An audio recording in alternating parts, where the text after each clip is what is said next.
Ready? Play.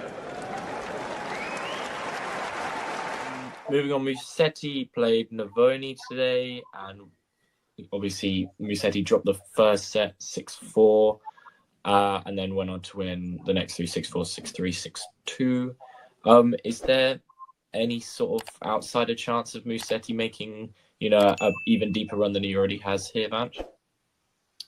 Well, he hasn't been past the fourth round, so I definitely think this is a good opportunity for whoever wins between Rune and Musetti to make the semis, because they will be favored in the quarterfinal.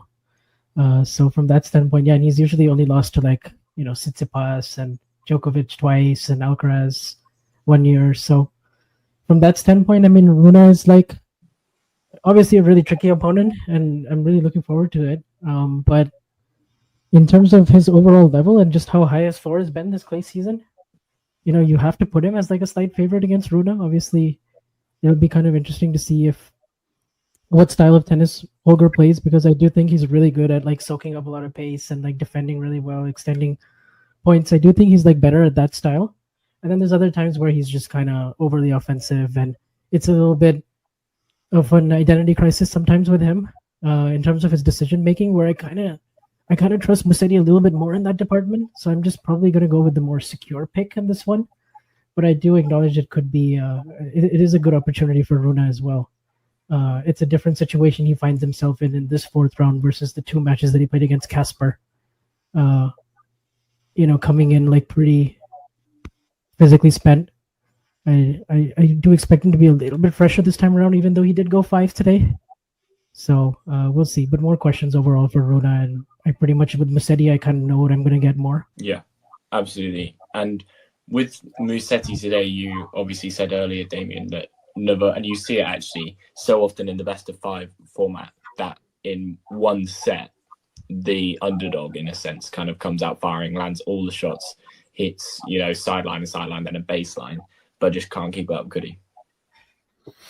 Yeah, I mean, obviously, it was kind of a match of clay court experts. So much good usage of angles, geometry, all sorts of different spins. But Musetti in the long run, I mean, he has that magic touch to him. And especially when he loosens up, that's maybe the one thing that he has strictly over Navon, a better serve as well. But yeah, I mean, I would say that in terms of this, I think the biggest reward for the winner of this fourth round match between Musetti and Rune will just be the fact that they also will be the favorite in the quarters. So the stakes are just insanely high. And, Musetti has been the highest ranked player in the third quarter for a while now. So the opportunity is there. And what's amazing is that he's also not letting the pressure get to him so far. We saw what Franz Rundolo had in his opening round after basically having a clay season where everybody is just penciling him in as a dark horse. Lorenzo so far seems to be avoiding that, and especially today when the opponent was strong, when the opponent was, a clay court specialist himself, he responds to that. I think what somebody said in the chat just a second ago, maybe Dave, that Rune and Musetti in terms of the matchup, I mean, 2-0 for, or 2-love for Holger, but they haven't played on clay. They haven't played since Lorenzo made all that progress. I think when both players are just like, this complete, this versatile, it's very hard to pick a winner from that. Everything will have to be like played for, and just basically comes down to execution. Yeah. And looking towards the match, obviously the fourth round between Rune and Musetti, Carsten, do you think Rune will be feeling any sort of fatigue after his match today? Well, maybe a little bit. He's played more tennis today, has played a little bit more tennis all tournament long, hasn't gotten out of any of his matches too cleanly. So it could be a factor, but they've got 2 days of rest now. I don't think it will be the primary reason if Rune were to lose to Musetti. Musetti's playing really well, has been playing well for quite a long stretch of time. So I think Musetti will come out of this one. Yeah, absolutely. Is that a general consensus that Musetti comes out on top in this one? I don't have a prediction of any sorts. I can only say that if it goes longer, it kind of tips the scales to Lorenzo, which I guess is fine. But, again, they're both just so complete, can play this match in so many different ways that it's just who executes better on the day, really. And, either player to me is just going to make the semis from here. So the stakes are massive. Vance, you have Musetti or Rune? I'll go Musetti in 5. And obviously, Rune came through his match in 5 today, 4-6, 6-2, 5-7, 7-5, 6-2 against Hallis, the last male Frenchman in the tournament after Arthur Fils withdrew, unfortunately, with a back I guess injury. he was already out of the tournament when Arthur withdrew. So Yeah, with a back problem that he picked up in the Munar match. If you enjoyed this video, make sure you hit that like button. Don't forget to subscribe and click that notification bell so you don't miss out on all things tennis.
Ready.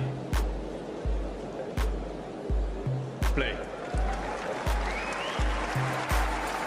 Moving on, Musetti played Navoni today, and obviously Musetti dropped the first set 6-4, and then went on to win the next two 6-4, 6-3, 6-2. Is there any sort of outsider chance of Musetti making, a even deeper run than he already has here, Vanch?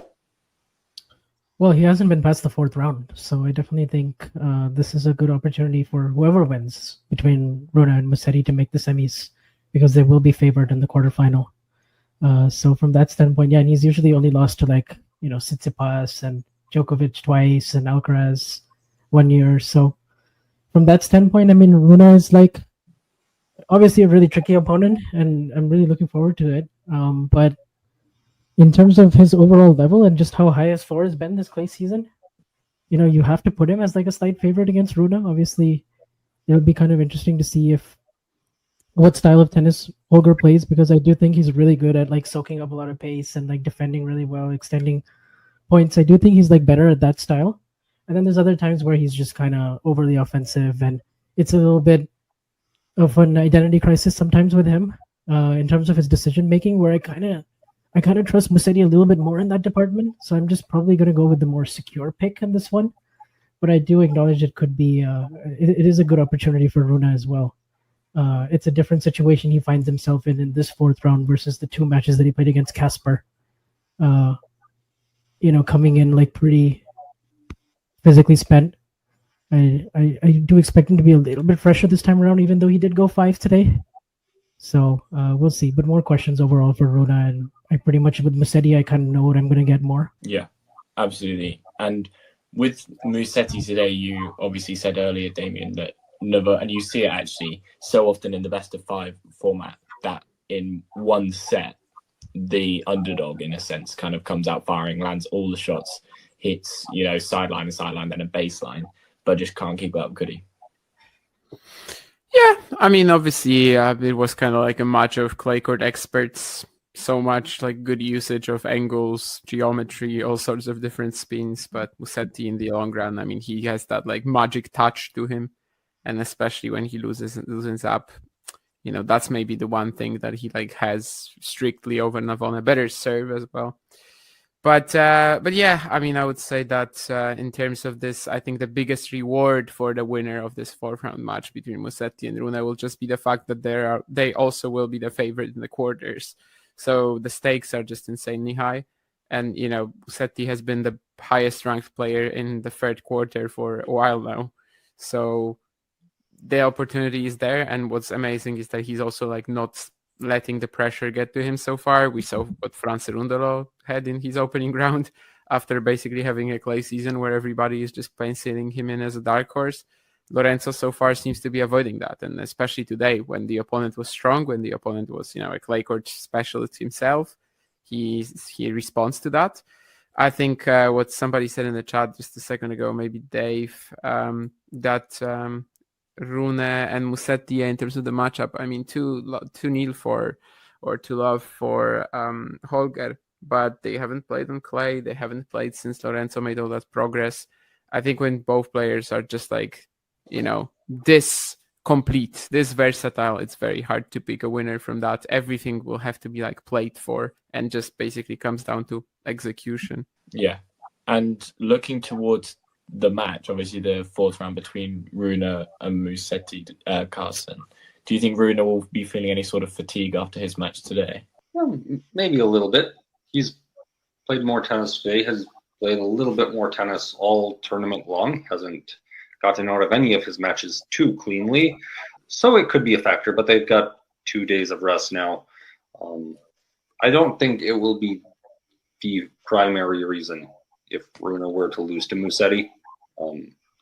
Musetti's playing really well, has been playing well for quite a long stretch of time. So I think Musetti will come out of this one. Yeah, absolutely. Is that a general consensus that Musetti comes out on top in this one? I don't have a prediction of any sorts. I can only say that if it goes longer, it kind of tips the scales to Lorenzo, which I guess is fine. But, again, they're both just so complete, can play this match in so many different ways.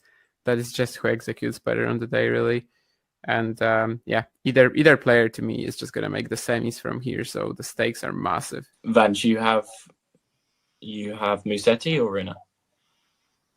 I'll go Musetti in 5. Excellent. Obviously, Rune came through his matches in 5 today. 4-6, 6-2, 5-7, 7-5, 6-2 against Hallis, the last male Frenchman in the tournament after Artifice withdrew, unfortunately, with a back I guess injury. he was already out of the tournament when Arthur withdrew. So Yeah, with a back problem that he picked up in the Munar match. If you enjoyed this video, make sure you hit that like button. Don't forget to subscribe and click that notification bell so you don't miss out on all things tennis.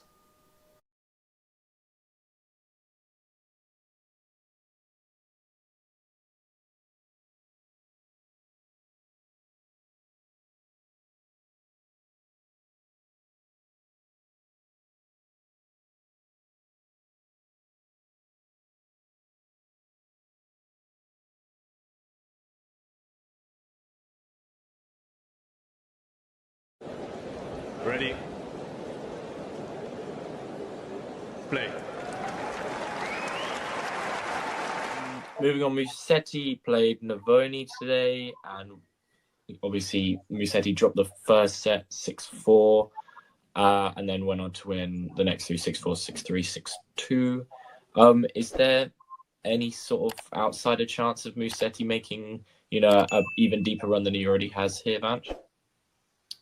Well, he hasn't been past the 4th round, so I definitely think this is a good opportunity for whoever wins between Rune and Musetti to make the semis, because they will be favored in the quarterfinal.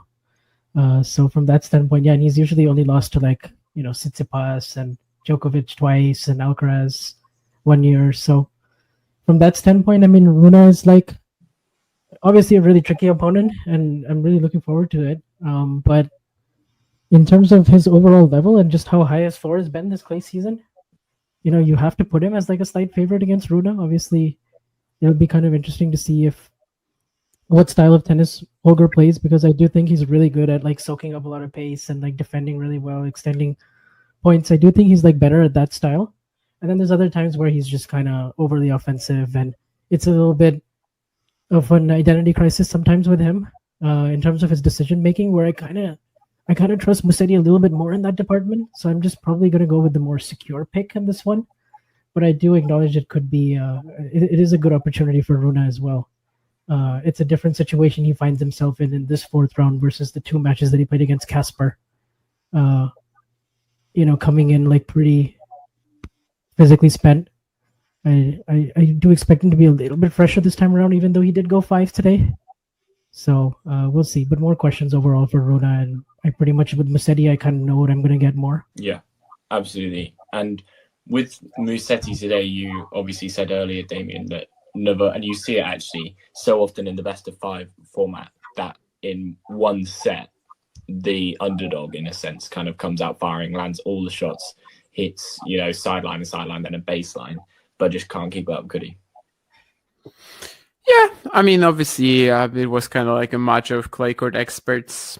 So much good usage of angles, geometry, all sorts of different spins. But Musetti in the long run, I mean, he has that magic touch to him. And especially when he loosens up, that's maybe the one thing that he has strictly over Navon, a better serve as well.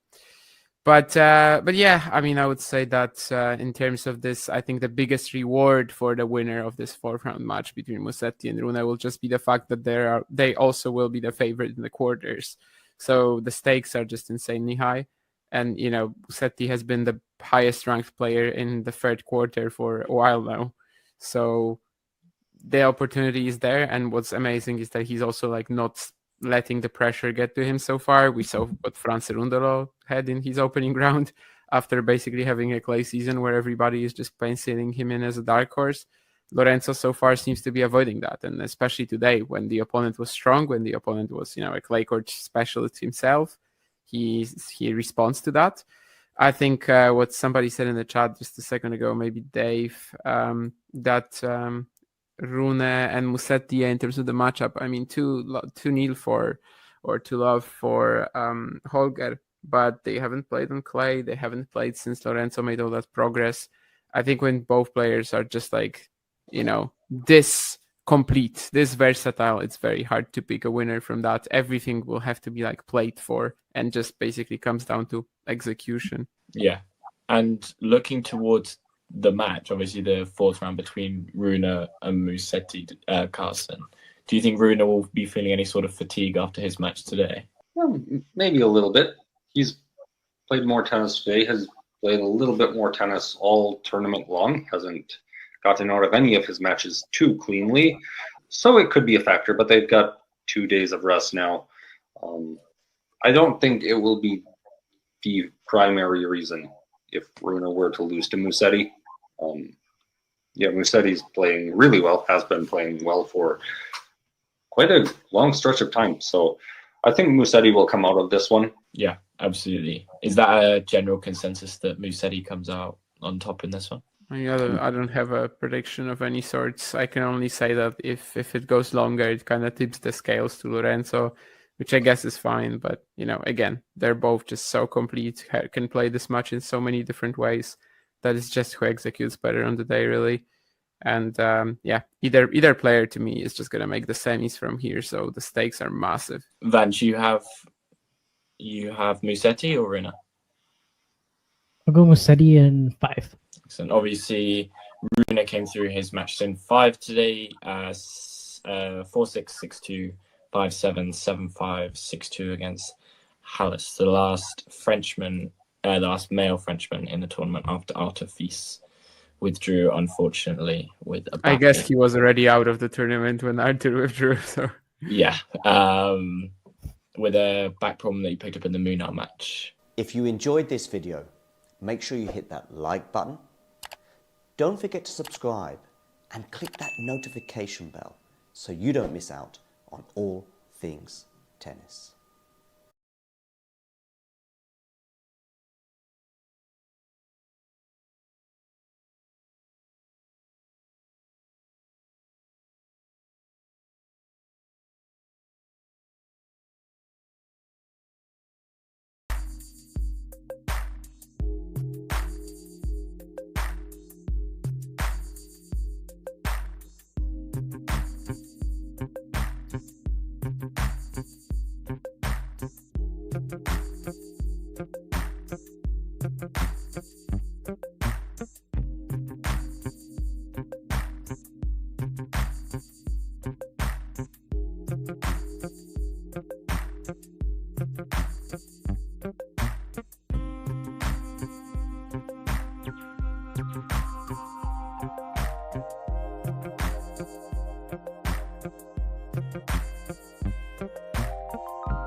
is Clara Towson, and I'm a friend of the show. Boom. I am Francisca George, and I'm a friend of the show. Perfect. Hi, my name is Susan Leemans, and I'm a friend of the show. Boom. Yeah. My name is Zainab Sammaz, and I'm a friend of the show. Boom. Hey guys, my name is Sasha Vickery, and I'm a friend of the show. Boom. Hi, my name is Lloyd Harris, and I'm a friend of the show. Perfect. Hi, my name is Jan Faria, and I'm a friend of the show. Boom. Yes. Take one. Well done. Hi, my name is Jasmine Paolini, and I'm a friend of the show. Wow, Jasmine, you got it in one time. Ready? Play. This hyper-aggressive tennis, hyper-aggressive. Hello. Good afternoon, good evening. Hello. Wherever you are in the world. Yeah, we are here for Lorenzo Musetti and Holger Rune. Isabel, how are you? I'm good. I'm in a new location today, but I'm doing well. Beautiful. Good. How are you? I'm good. I'm excited for this one. We are underway. 15 all already. It's early, but I'm going to ask you, Isabel, who are you going for? Who do you think is going to come out victorious here? I'm going with Musetti in 4. Like it. Yeah. What about you? I mean, I'm struggling. I think it's such a 50-50 match in terms of they just match up well, and I think these are two of the outside kind of contenders, right in that like middle group, and both of them have a shot. But I'm with you. I lean Musetti kind of with more of the track record, not necessarily wins and loss columns, but just his experiences here, how well he's played, his ability. I guess he loves the night session here. I think. Yeah, he's obviously lost some duels to Djokovic, but I think he has a chance to prevail here. But we could be looking at a marathon. I know you won't be here necessarily too long. It could easily go 5 sets. Yeah. I don't know. We'll see. I think the crowd will be pretty firmly behind Musetti. I think they like him a lot. That's a good point. That's a really good point. I wonder. I mean, yeah, it's definitely going to be packed. I was thinking, it's like, oh, are people going to say no? It's its own session. Let us know in the comments who you guys think will win, who your picks are. For sure. I think we already have some. But we got double break point already for Musetti. Extended rally here. And Musetti does get the early break. So off and running. Came out swinging. Yeah. Did you catch any of the other matches today? I caught I was in and out of the Iga match. I watched pretty much the full Alcaraz match. I barely put eyes on the Sabalenka match, but everything. It's been a good day. How about you? Yeah. I woke up at 3 a.m. to watch Svitolina and Paolini.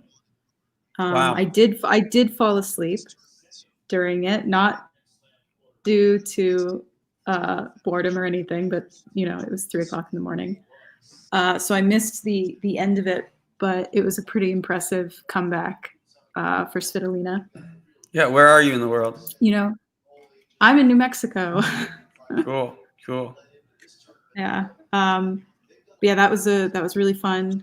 Really happy for her. I didn't think that she would make it through Paolini, but obviously very pleased. Yeah. I think did she save 3 match points? I think. Yeah, it was so Paolini took the first set and then she was up 5-2, I think, and serving for it. And Svitolina just like came back and then got to a tie break and then just like dominated in the 3rd set. I love her so much. Love it. She's Love so it. I mean, cool. she's. I think she even said later, she was like, I had no business winning that match. She was like, I don't know what happened. She's honest. Yeah. Tiafoe does get it done in the third set tiebreak. I'm making it sound I more just watched the end of dramatic that. than it is. That was a really dramatic third set. I don't know if Yeah. you caught any of it, but like Francis got broken, and then Altmaier would get broken, and then he would break Francis, and then Francis would break him, and it was just like, what are you guys doing? And then it got to a tie break, and finally Francis took it. Yeah. But Yeah. I mean, that was an unnecessary tie break. It's a typical Danny Altmaier type of match, but he can peak, especially best of 5. I was like, all right, if he grabs this set, like, who knows? Make it a physical battle. But yeah, happy for Tiafoe.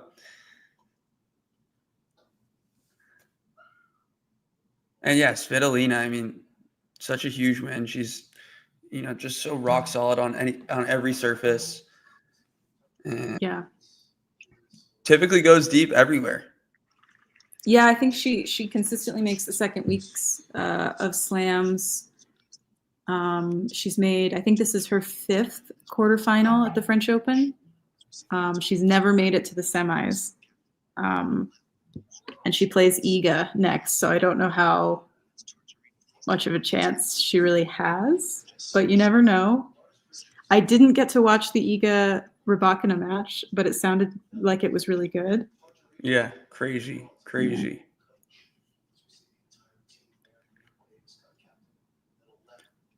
Little extended rally there. And yeah, I feel like the reason this could be a marathon is because obviously 2, high level players and can get hot whenever, but I think a lot of times there's a lot of inconsistencies, especially with Holger Rune. The way he peaks is amazing, but his dips are, more often than they should be for his type of. Yeah, they're more like of canyons. level. Yeah. Yep. So I think a lot of his matches go 5 sets, but it's not necessary. Yeah. I think just Musetti's just like, the more consistent player. He's had the better season, I think. Yep. Yeah, Holger Rune, interesting. He wins Barcelona. Awesome result.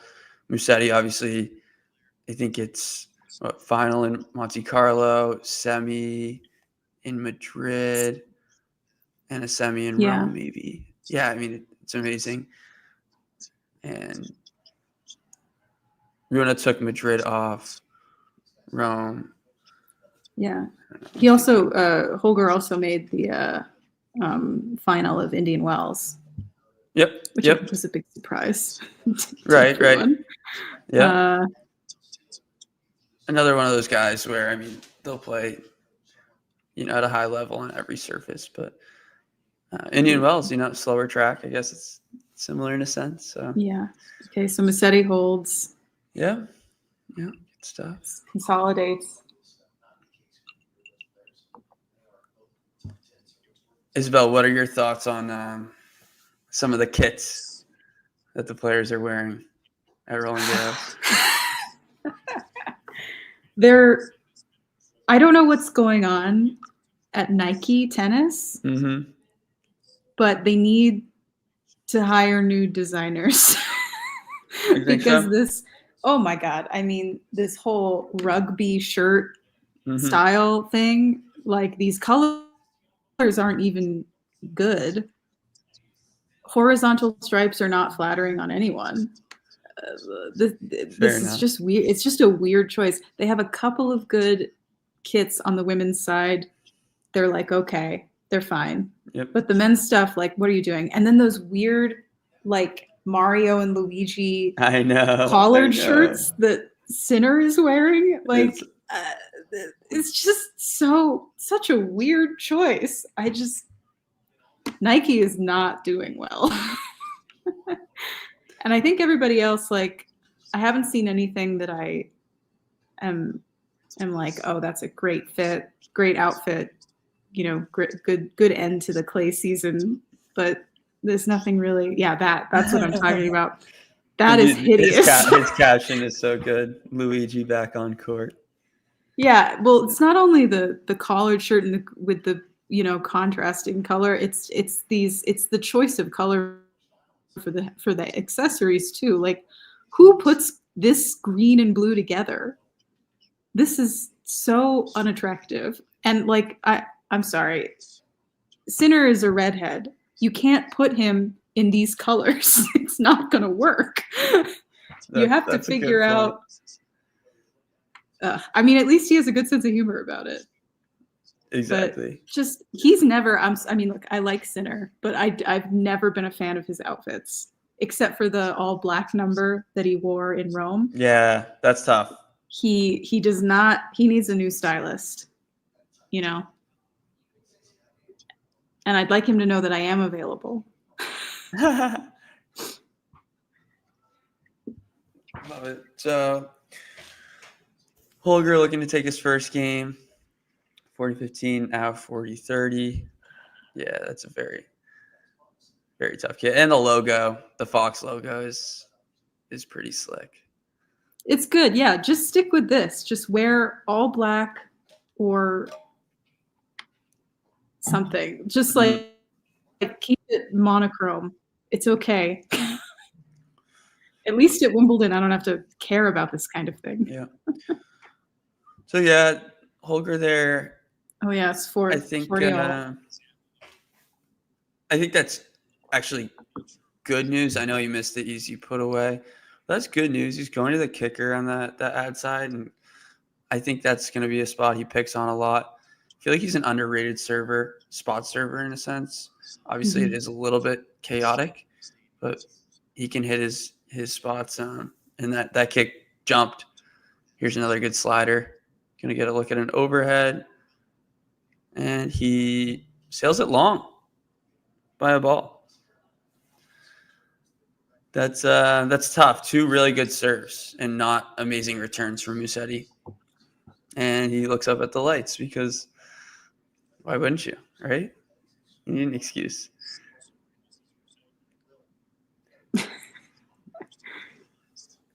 Yeah, it's just one of those awkward court positions, Yeah. But he's played on this court before. Oh, yeah. Oh, do we have merch now? Is this John telling us that we have merch? Yep, the producer back there giving us the merch section.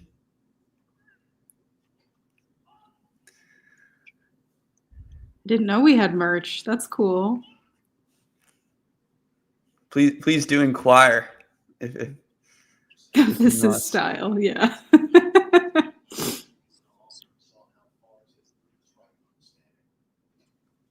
I mean, it's better than what Sinner is wearing. So yeah. Anyone who wants to wear it, we could get a talking tennis headband going. Get some players on board. Yeah, I'm playing tennis later today. I need something to wear.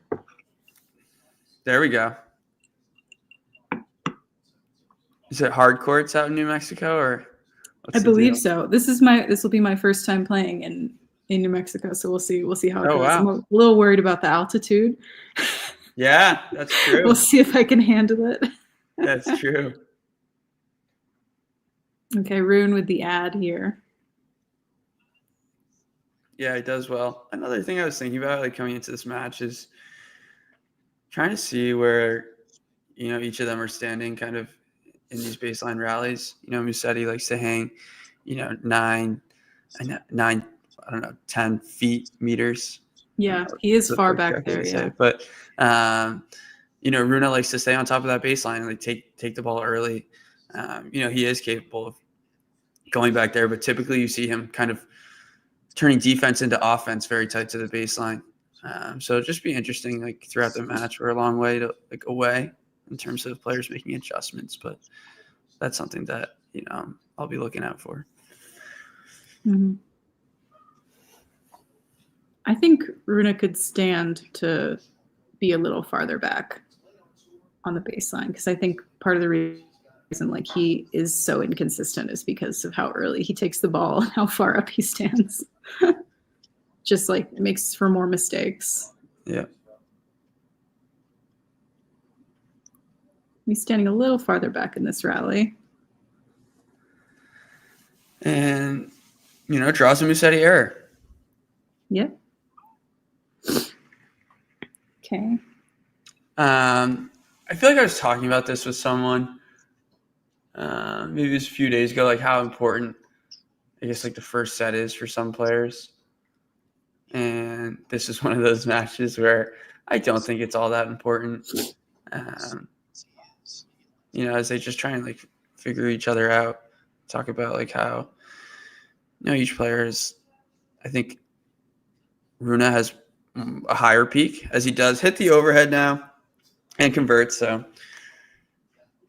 2-1. Yeah. But yeah, I just think that Rune, can peak at different times and can also have, such a low level. And so yeah.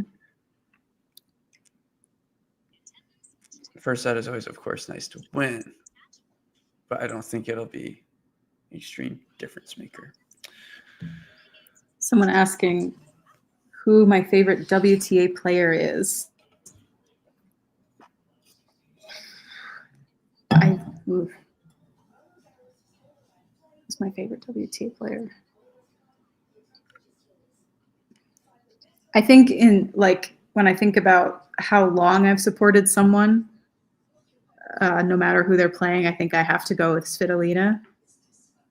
I know we were talking about her earlier, but I swear I've been a fan of hers for a really long time. Totally. And then, I was nervous when she came back, from maternity leave. I didn't know how that was going to play out, but she really had like one of her best seasons ever and just continues to like get better. So I think she's probably my top favorite. Do you have a favorite WTA player?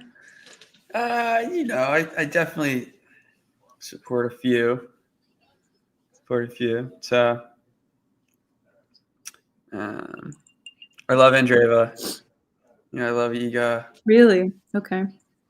Sakari has always been another player that I love. Constant disappointment, though. I know. It's been a downward trend recently. I'm also a really big Maddie Keys fan. Yeah. She's originally from California, so I always, I always try to rep those. I was nervous yesterday during her match with Sophia Kenin. I was in the middle of a production meeting, and I had the little like AI match updates on my phone, like kind of under the table, and I kept like looking over, like being like, oh god, oh my god, what's happening? I wish I could watch this. It was nerve-wracking, but she made it through. Seriously. Who is she playing in the next round, actually? Good question. Oh, she's playing Baptiste. Oh, wow. Haley Baptiste. That is a ball strikers match. Interesting. Yeah. And that'll be who can hit the hardest. Literally. I'm a big Emma Navarro fan. And really? Yeah. Sorry about that first round loss. I know. That was crazy. I really never got like word on what happened there. I feel like she probably just got like out clay courted. Yeah, I mean, I didn't watch the match, so I don't know. I didn't either. I think it was like very, very early for me.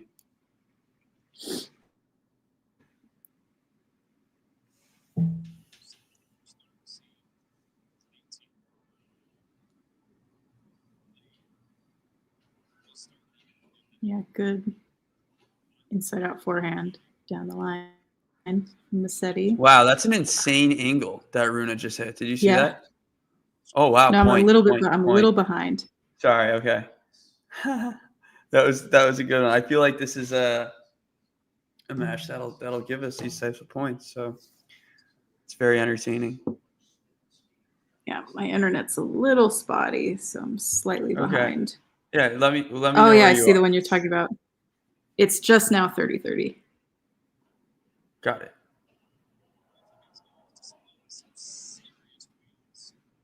I can rewind actually a little bit. Yeah, that was a crazy angle. He can get those weird angles. Did you see that shot he made that was around the post Insane. in his last match? That was Insane, yeah. Just an wild. insane athlete, you know. Yeah.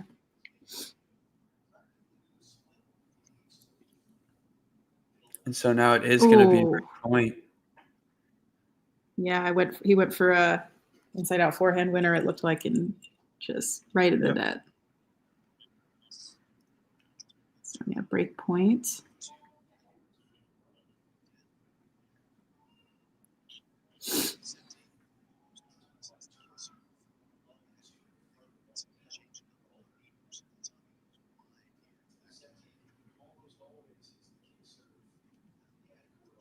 All right, here we go with the loopy cross-court exchange. Musetti coming up for a volley out of the air. Oh my gosh, now it's a volley. Oh my! Musetti misses the volley wide. I don't know. I mean, decision making. I don't think it was the right one. Oh my God. Oh yeah. It's just the first one. Yeah, that didn't need to be a volley. He should have put that away. I just don't know. He has all the okay. time in the world if he wants to let it drop and just smash an overhead. That's one. The second option, what I thought he was going for, was just going to be a swinging volley. And then he goes for a drop volley, which wasn't good, and Holger Rune red. Well, everybody's back on serve. Doesn't mean anything necessarily. It just one means bad it's going to be a game longer for match. Yeah.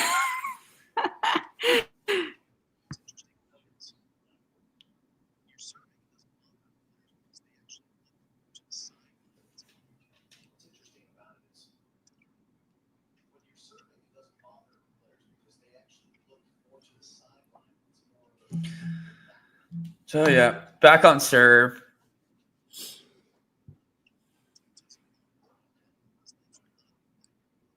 What platform are you watching on?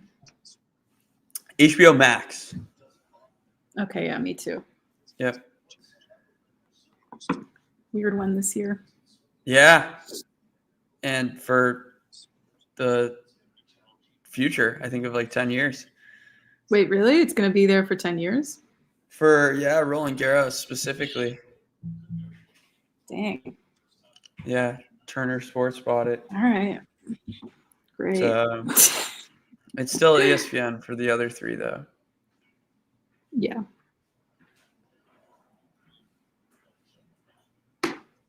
Yep, and there's that serve and volley that I think is going to be important on the ad side. Just see if Rune can pick on the one-hander, get it to jump a bit more. So far, like Musetti's returns from the ad side haven't been good enough. So. Oh yeah, that was nice for Musetti. He was ready for that.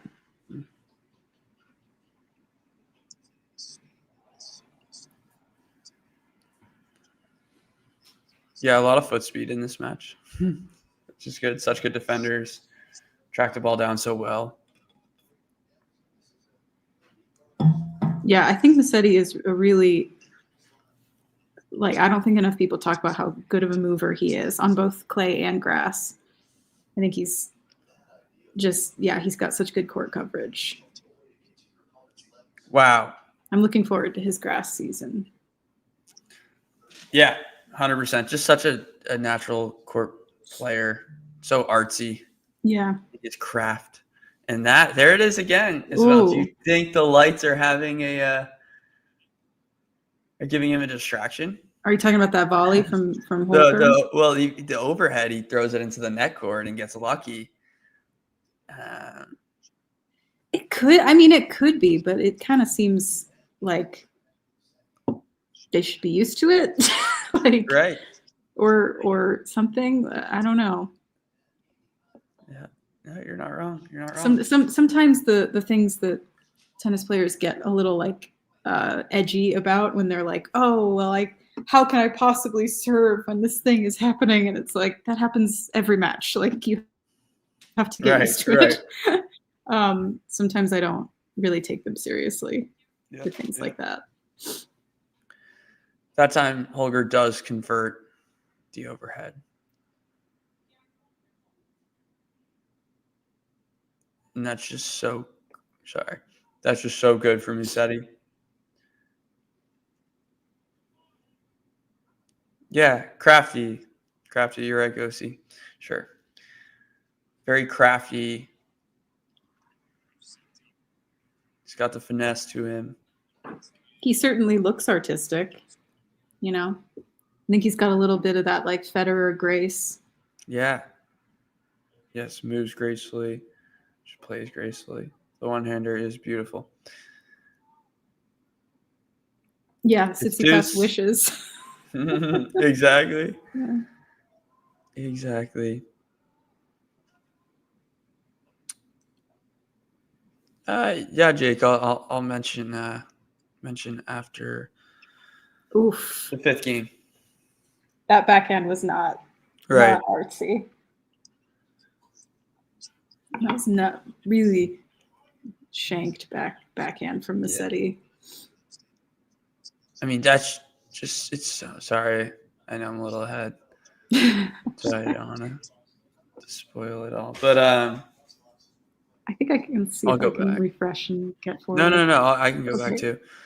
But that return there is just so impressive for Musetti. I mean, he's 10 meters behind the baseline, and he's picking up probably 130 mile an hour serve and just loading it with topspin, which is quite impressive. But he does lose the point. So Holger does hold.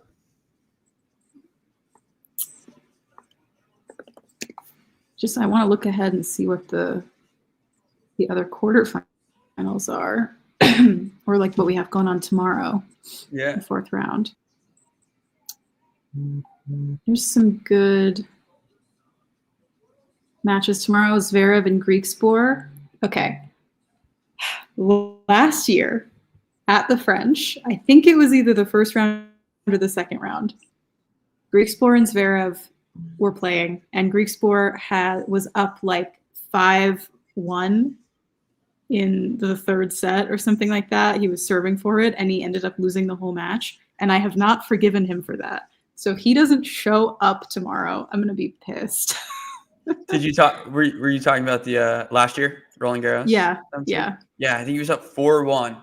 It might have even been a double break, as in he's. I think it was. I was driving. I was in Nevada. I was driving through Nevada at the time. I was listening to it, and I was like, "He's got it. Like this is over. This is Griekspoor's match. Like, come on, Talon. Like you have to defeat this man." And it all fell apart, and I've not forgiven him. So that's a rematch tomorrow. And also tomorrow we have a rematch from Geneva with Cam Norrie and Djokovic. And then Bublik and Draper. I think Bublik and Draper will be a fun match. And then Sinner and Rublev. I feel so bad for Ruby. He's just I don't expect tomorrow to go his way. I know. And he's had such an easy draw up to this point. Yeah. I mean, he obviously would have had fees, and that would have been a battle, especially against the French crowd. I was really looking forward to that. I Right. had fees going quite deep in my draw, and yeah, disappointing, but.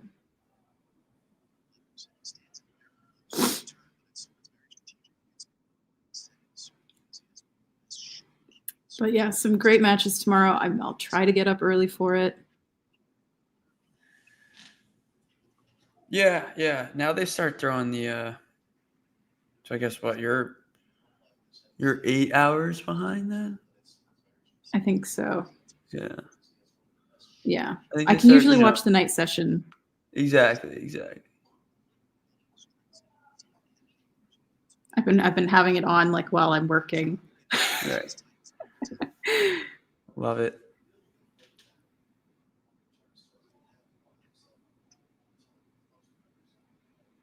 All right, we're at 30 love. Musetti's second serve.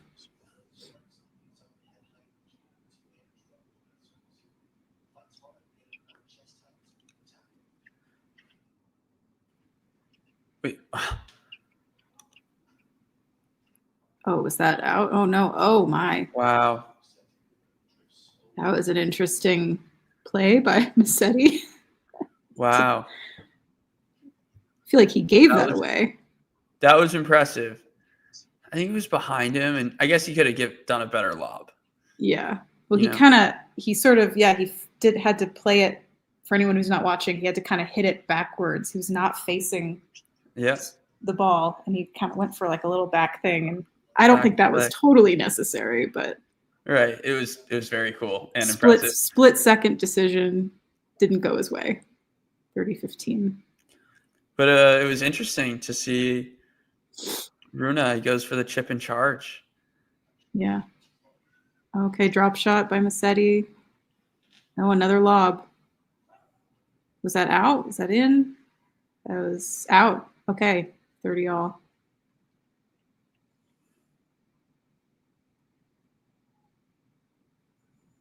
Musetti's looking a little frustrated.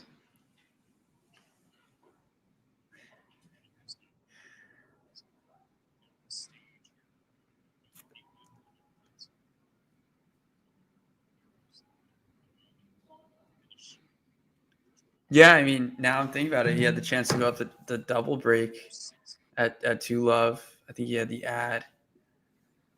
And now he's kind of in a pickle at 30 all. 2-3. Oh, interesting angle on that return. Oh, that was a good. Oh, and that's in. Okay. Lobs it back. Drop shot from Musetti. Oh, and Rune puts it in the net. Okay. That lob was crazy. That was a weird. There were a couple of weird ones in that exchange. Yeah, I think Rune is disappointed. He was there in plenty of time. Yeah. Just didn't get the timing right. Right. Jake, my man, it's been good. It's been good. Night session is looking good.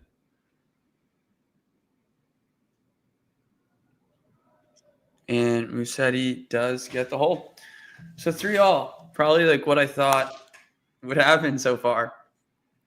We got some ups and downs, some uncharacteristic errors, but also some beautiful tennis.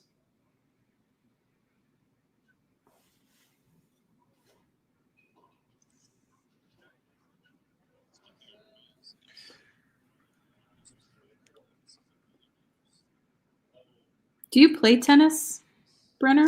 I play for fun, recreationally. I grew up playing in the summers when I was super young, but I stopped playing at 13, 14. Mm-hmm. And then, recently picked it back up. Yeah. I played soccer. Oh, okay. Yeah. How about you? I played as a kid for a while, but I lost interest. I wasn't that good at it, or at least the people I was playing against were always so much better than me that I didn't like it. Mm-hmm. But I started playing again last fall.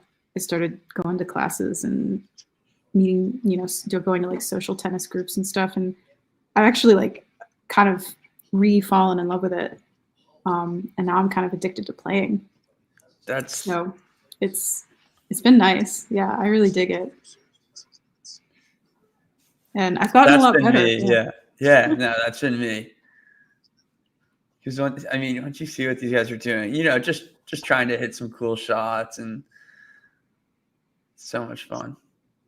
Yeah, I had to completely relearn my forehand because when I was a kid, I played with a two-handed forehand.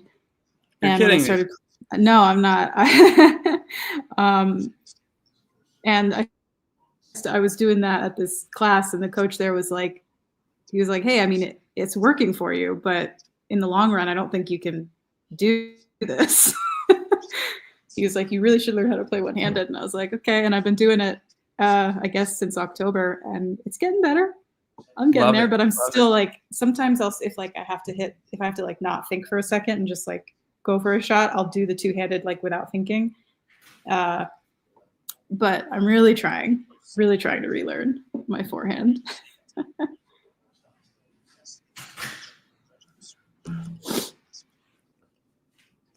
Yeah, consistency is key. You'll start to get the hang of it.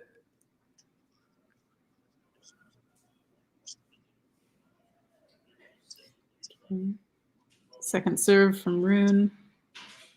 Yeah, he really does that. That serve and volley is like really big in his game. Yeah. Wow, Musetti says it's out. I thought it looked out too, but it kind of looked like it caught a piece of the line. Oh, wow. Wow. It was out. Is that what they're saying? Like, yeah. So. Oh, is he's coming over to look at it too.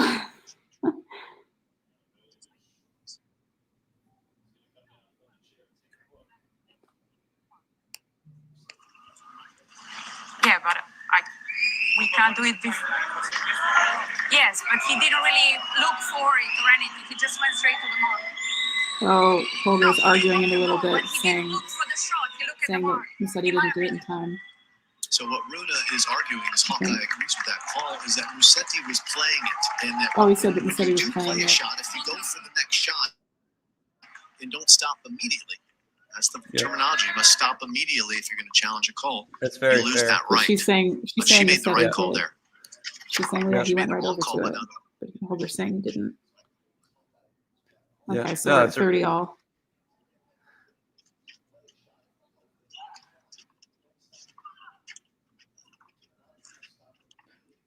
Yeah, so that's the thing because. Oh, and that's out. Oh, we got a break point.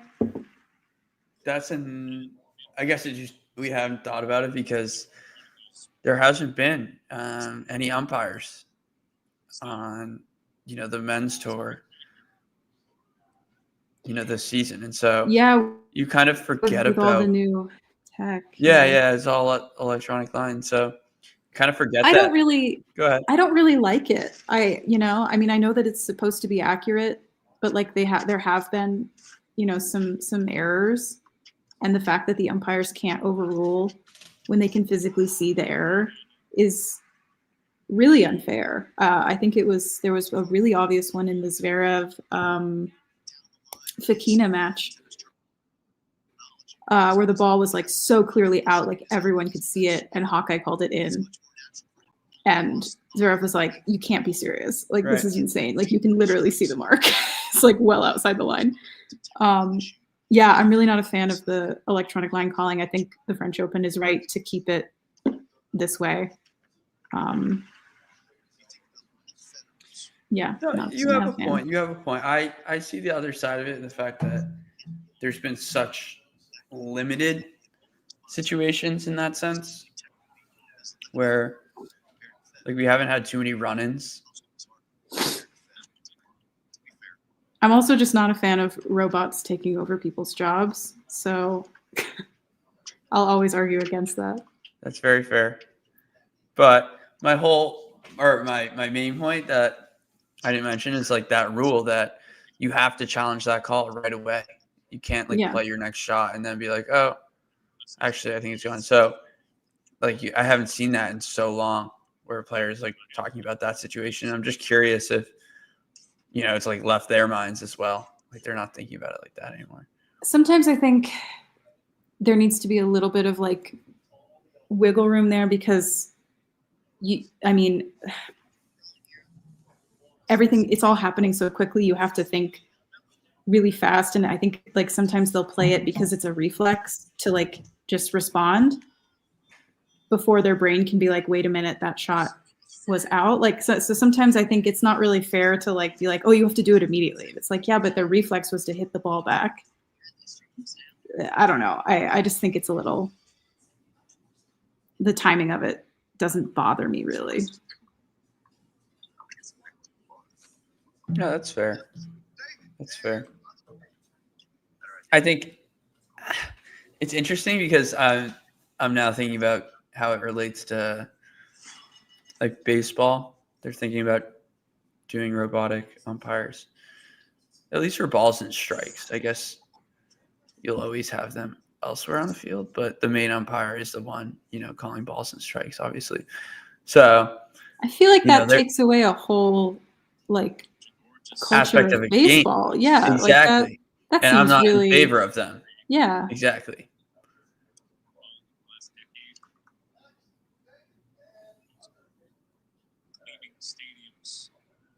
Oh, Rune holds.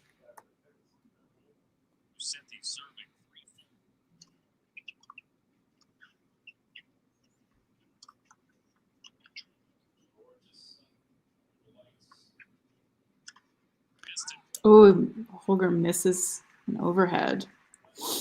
I mean, time and time again.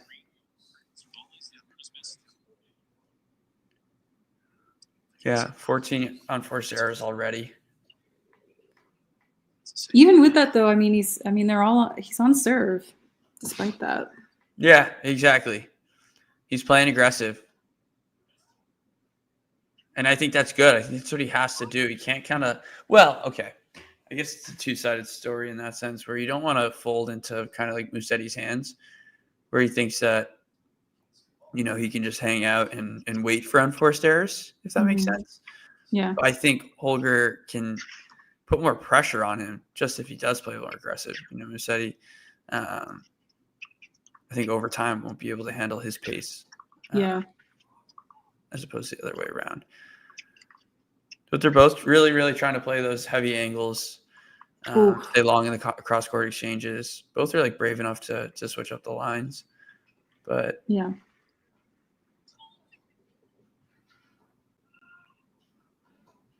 Another forehand error from Holger.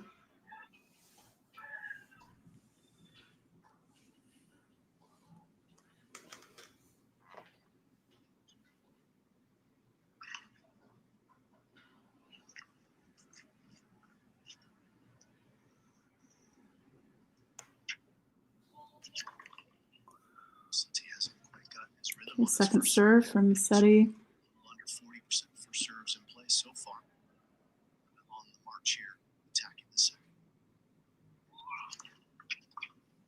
yeah, that's how he feels. I mean, you can see it from Musetti's reaction. He just doesn't like being overwhelmed. Now he's feeling a little bit more pressure on that serve.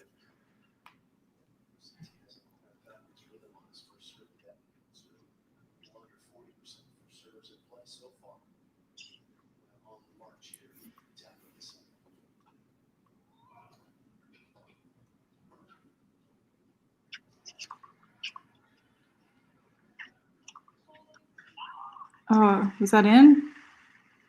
Yeah, that was a good angle in that forehand from Musetti. Lets out a little scream too. Yeah. I mean, I don't say this in a negative way. I think Musetti is a bit of an emotional player. And I think it helps him sometimes. Totally. I see that side.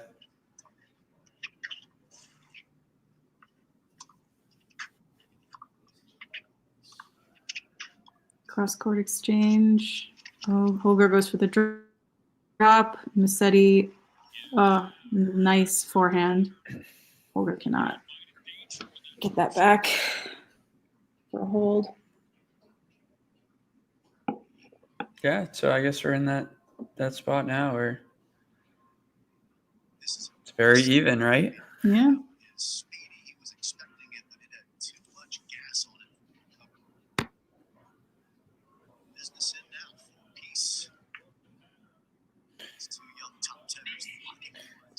Yeah, I agree with this comment. I do miss the 3 challenge system. Yeah, yo, sorry. I'm going to read your comment now. Let's see.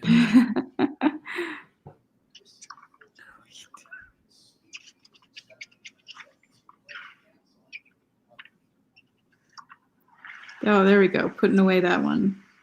Musetti.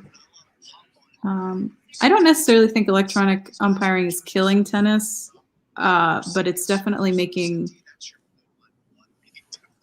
I know it's causing a lot of frustration for players, and I do miss the 3 challenge system. You know, it added a little bit more tension to points, and it was kind of fun.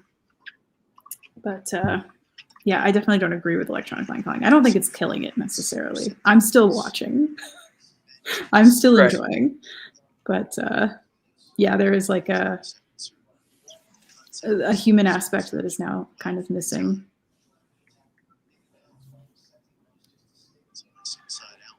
Yeah, I mean, I think they're all like, I see definitely both sides. I'm definitely curious to hear like more players' thoughts on it. I don't think any of them are fans of it. Really? I don't think so. Just from, with the amount of errors that the line calling has caused, and then the umpires can't do anything about it. I think that really frustrates them. And they're like, this shouldn't be a thing.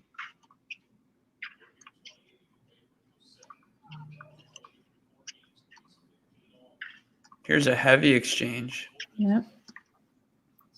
Oh, that was out from Holger. Yeah, I think if Musetti can just kind of stay in the points without going for too many winners, I think he can kind of bet on Holger making some forehand errors, and that will benefit him.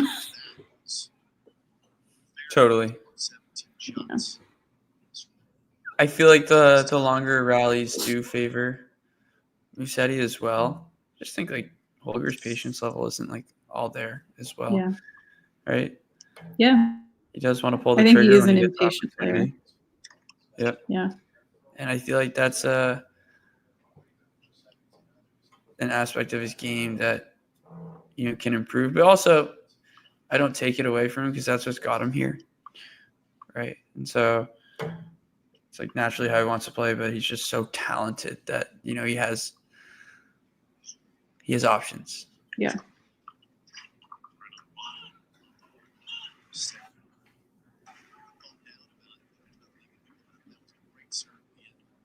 Really good serve from Rune. Said he can't get it back.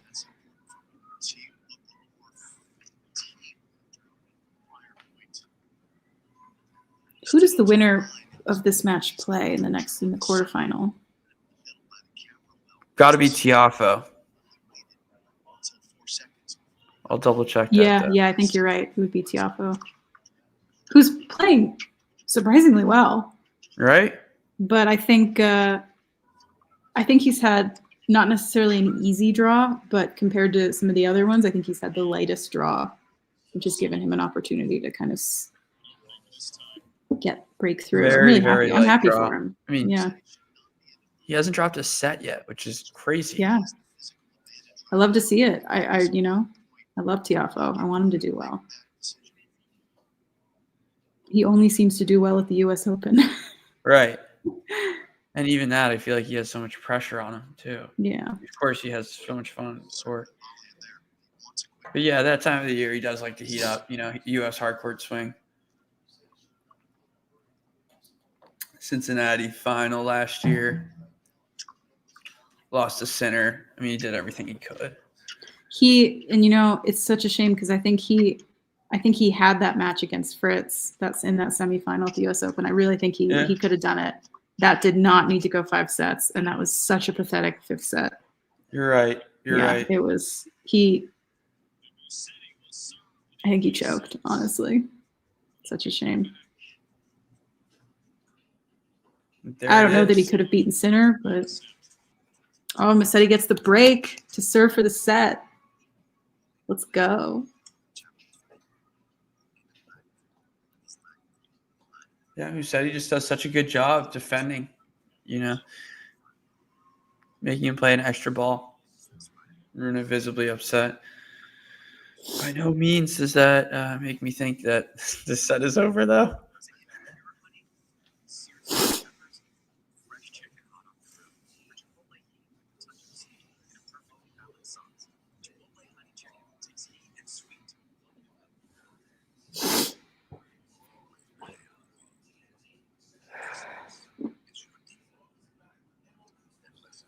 How long has this first set been so far? What are we at? Like 50 minutes almost. About an hour, yeah, hopefully. Kind of expected.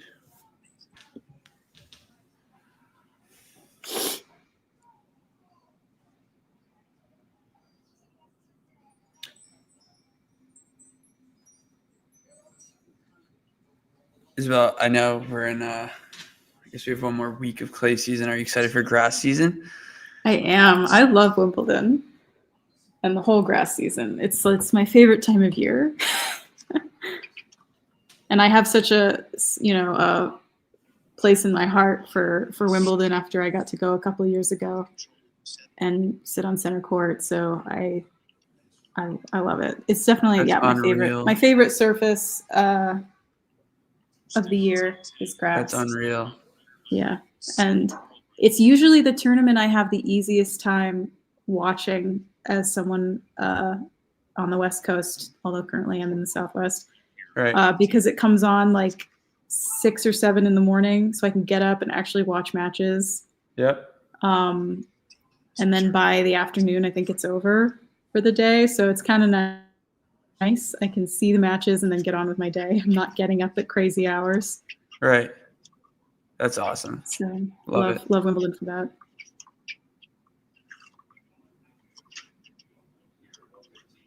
So Wimbledon's definitely your favorite of the majors. Definitely. What would be your second?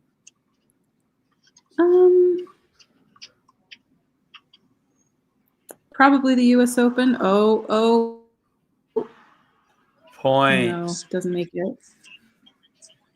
Good drop The shot. redrop was beautiful. Yeah. Rune got a good jump on it. All right, it's love 30. Oh dear. Yeah, just too much on that one. Yeah, from Musetti. Yeah, I think the U.S. Open's probably my second favorite just because it's home tournament. It's, the end of the year kind of, for the Grand Slams, and there's always such a good energy. I've also gotten to go to the U.S. Open. Oh yeah, what year?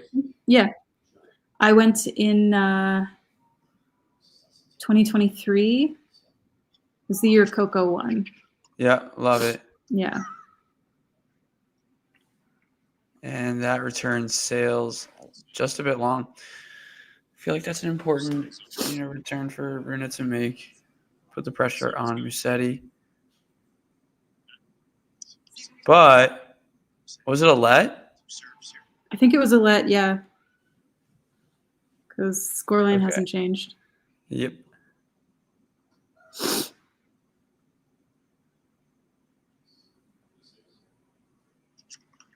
Oh, no. They called it long. It was very much good. Oh, okay.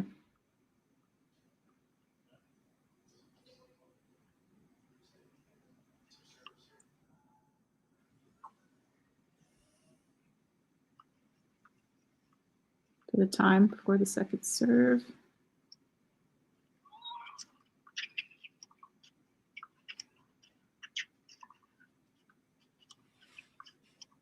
Yeah, here you see Holger being a lot more patient. I think he is good in those, but nice. Musetti ups the antics a little bit on that inside in. Yeah, he had some really nice angles in that rally. Musetti's game plan, his strategy, his intent, it's clear. You know what he's trying to do. Rune at times is hyper aggressive. Once is that he was just shot absorbing. What are your favorite Grand Slams? I love clay. Clay season is my favorite season. So I would say like Rome was the first tournament I went to, so a little bit more of a special place in my heart, you know. But obviously, this is as good as it gets. Best time of the year.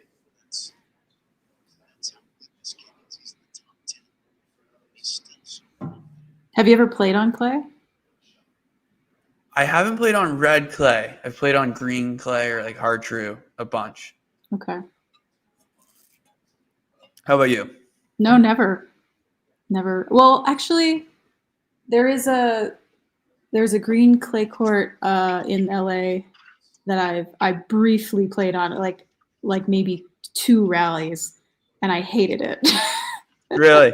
Yeah, the ball bounces so differently. I love it. I love it. Yeah, and I've played on grass. Really? Which I liked.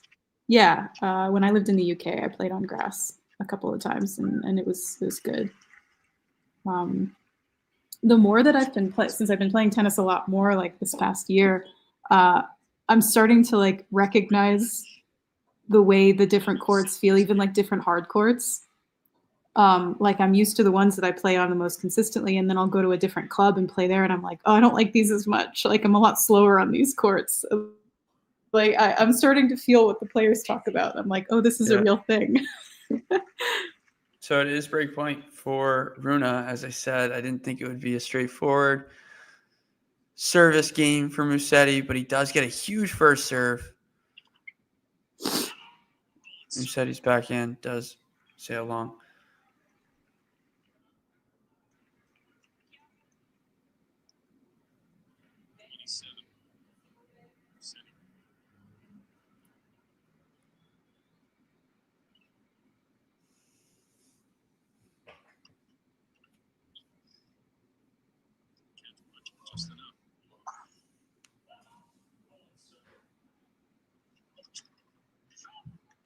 So, I mean, Holger Rune looking to step in, take these returns early. Let's see if he does it again. Second serve, deuce.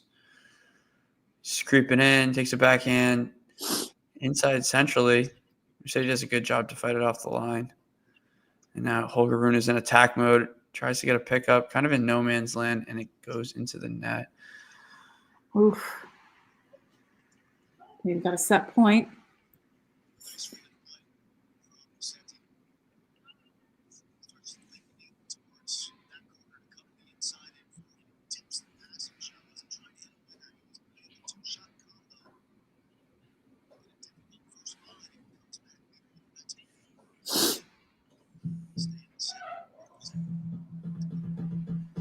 Set point for Musetti.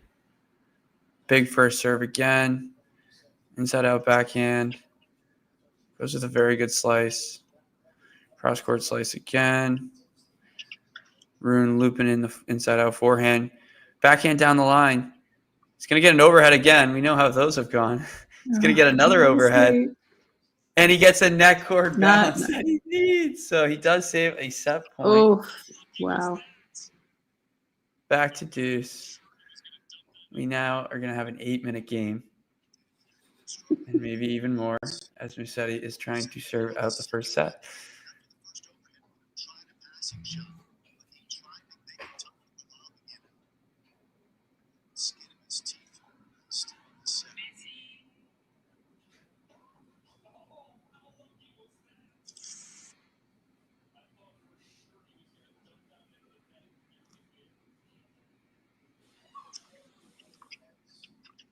Wow. And Musetti. Oh, yeah. Sinks it. Right in the net. Oh, gosh. Okay.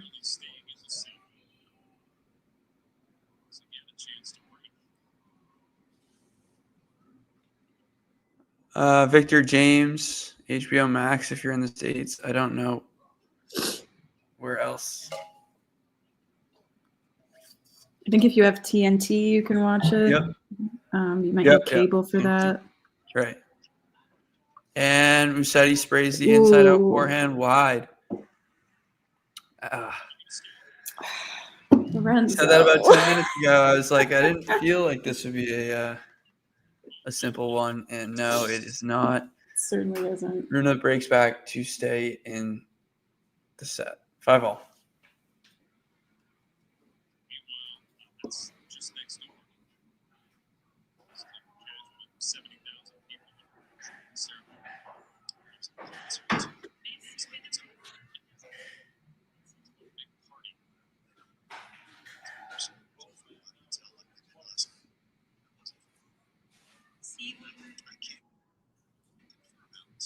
Tear gas does exactly what's designed.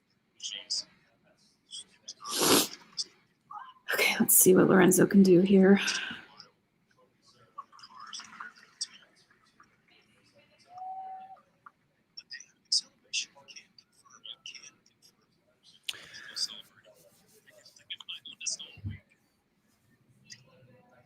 Second serve from Holger. Musetti sinks it backhand into the net. Looking increasingly more frustrated.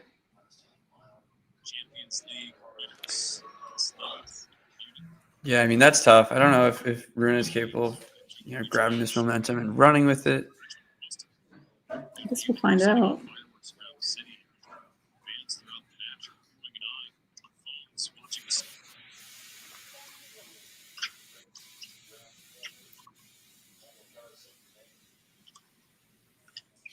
Good angles from Musetti. Goes for a winner. Makes it. Okay. Great angles.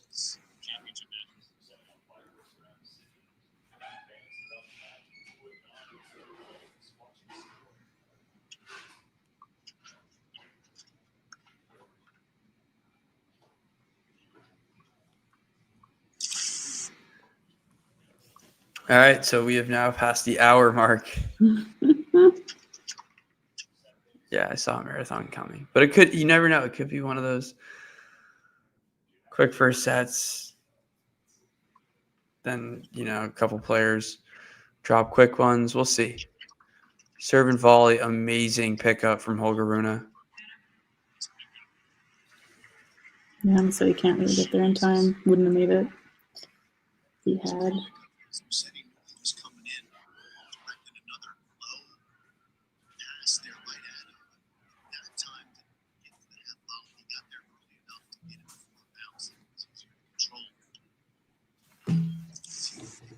This match here, steal this set.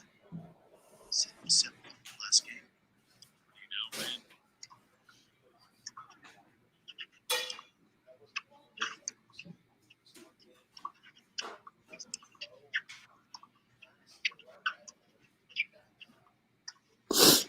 Yeah, I mean, Musetti right now just being able to reset the point. Holger's looking for angles, and there he kind of lulls him to sleep. Okay, Fires a winner. Yeah, I think Musetti needs to be a little. I think he needs to kind of match this aggression. You think so? Yeah. And I think he's upping it a little bit. Right. I think that's the exact type of point he wants to play. Get a look at some open courts, and then just throwing that backhand slice. I mean, Rune does a fine job with it, but he doesn't necessarily get back to the middle as well, after those slices. So his positioning's a little bit off.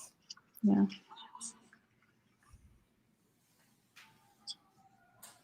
So big point, obviously. 30-all, 5-all. It's a race to the finish at this point. Who's going to get there? Good return there from Musetti. Just loading the topspin on the forehand. And Rune kind of bails out, tries to go for a backhand down the line. Okay. Wasn't all there. Another break point. Just lazy. I think he gets a little bit frustrated, especially when Musetti does do such a good job defending. Yeah.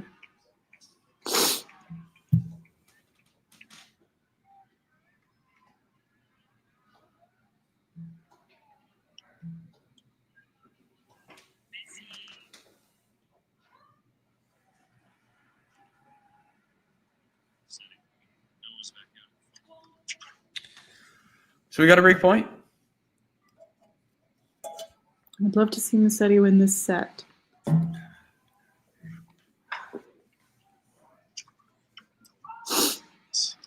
Oh, and he double faults.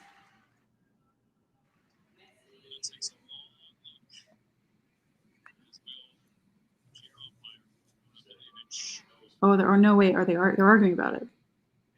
That was out. It was a double fault. Oh, and Holger's pissed off.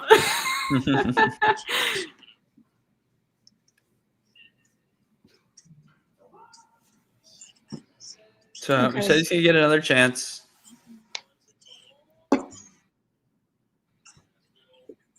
Now he has an aggravated rune, so I think that will help him.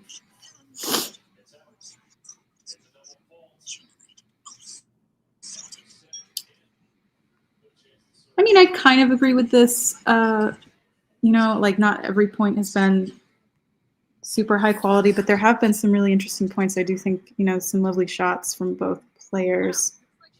But yeah, they are both struggling to hold serve, it seems. That might switch, in the next set. Could be very different.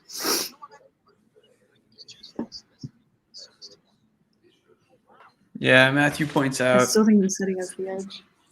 Yeah, agreed. Too many, unforced errors.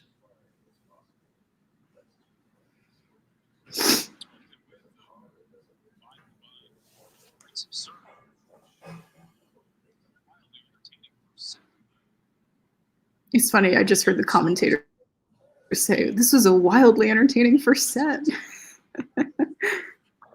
It is to me. I I'm enjoy kind of engaged. the randomness of it. I'm not like specifically rooting for a player either. I'm just kind of like, all right, let's see the tosses and turns we get. I'm definitely specifically rooting for Musetti. I like him a lot. Fair enough. I'm not really a Rune fan. Just his. I don't like his vibe.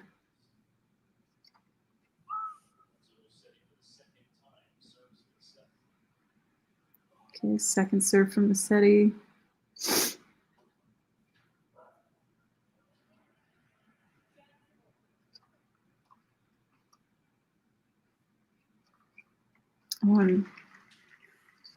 Another ball in the net from Rune. 30 love.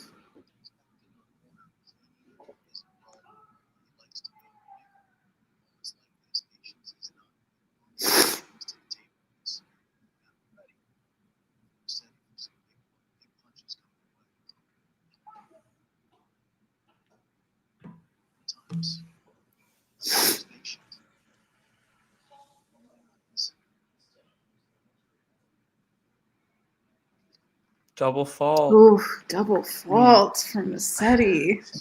He needs as much wiggle room as he can get at this point. Get to I don't this see that finish too often line. from him. Well, to be honest, this is what I was telling you. I mean, I guess I still feel the same way. The first set's not going to decide the match, but obviously I didn't expect it to be an hour, 10 minutes, and I don't think we're even going to get a breaker,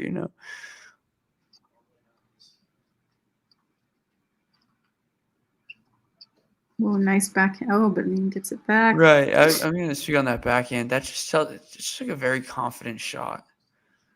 Put it away. There you go. Right. Like, I feel like Musetti has, the tendency to not necessarily go for it unless it's kind of more on a platter.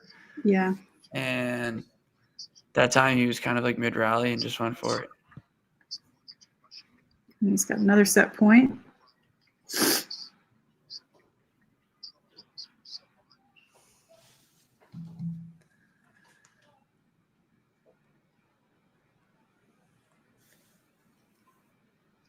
Heavy kicker. Oh, and does a great job. Oh, lovely forehand. So much topspin. So Lorenzo Musetti, hour 10 minutes later, finally gets it done. Gets it done.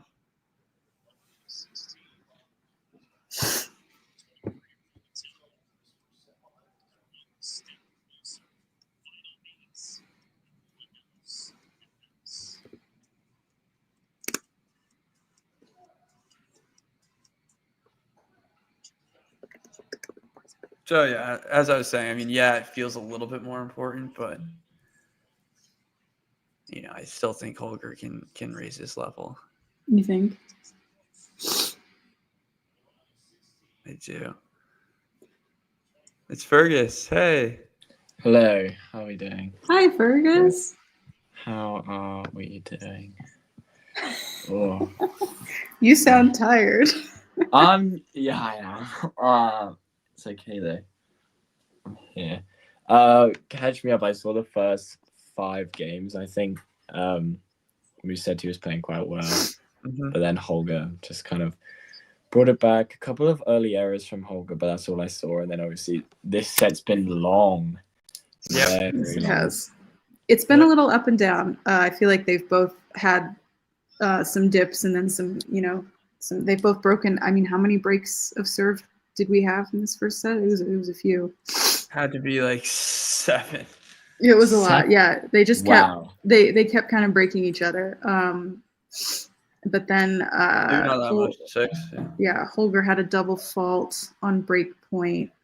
And I think he kind of spiraled a little bit, just like a little mini spiral that allowed Musetti to move in. But Musetti, I think in the last couple of games has been playing a little more aggressively, which I think is working for him. But a lot of unforced errors from Holger. Musetti set for the first row, didn't he? Yes. Yep, got it done the second time. Yeah, twice, yeah. Well, I'll tell you what, that's an intensive start from Holger in set 2. Forehand down the line. Yeah, just saw that. Yeah, I mean, this is kind of the way he plays, isn't it? Like, he hits and he misses, and he kind of rolls with the punches. That's what spot on, Fergus, because that's what me and Isabel were talking about, and that's what I was saying. I'm like, yes, this tennis is, sometimes very low percentage, and he kind of lacks patience, and that sometimes.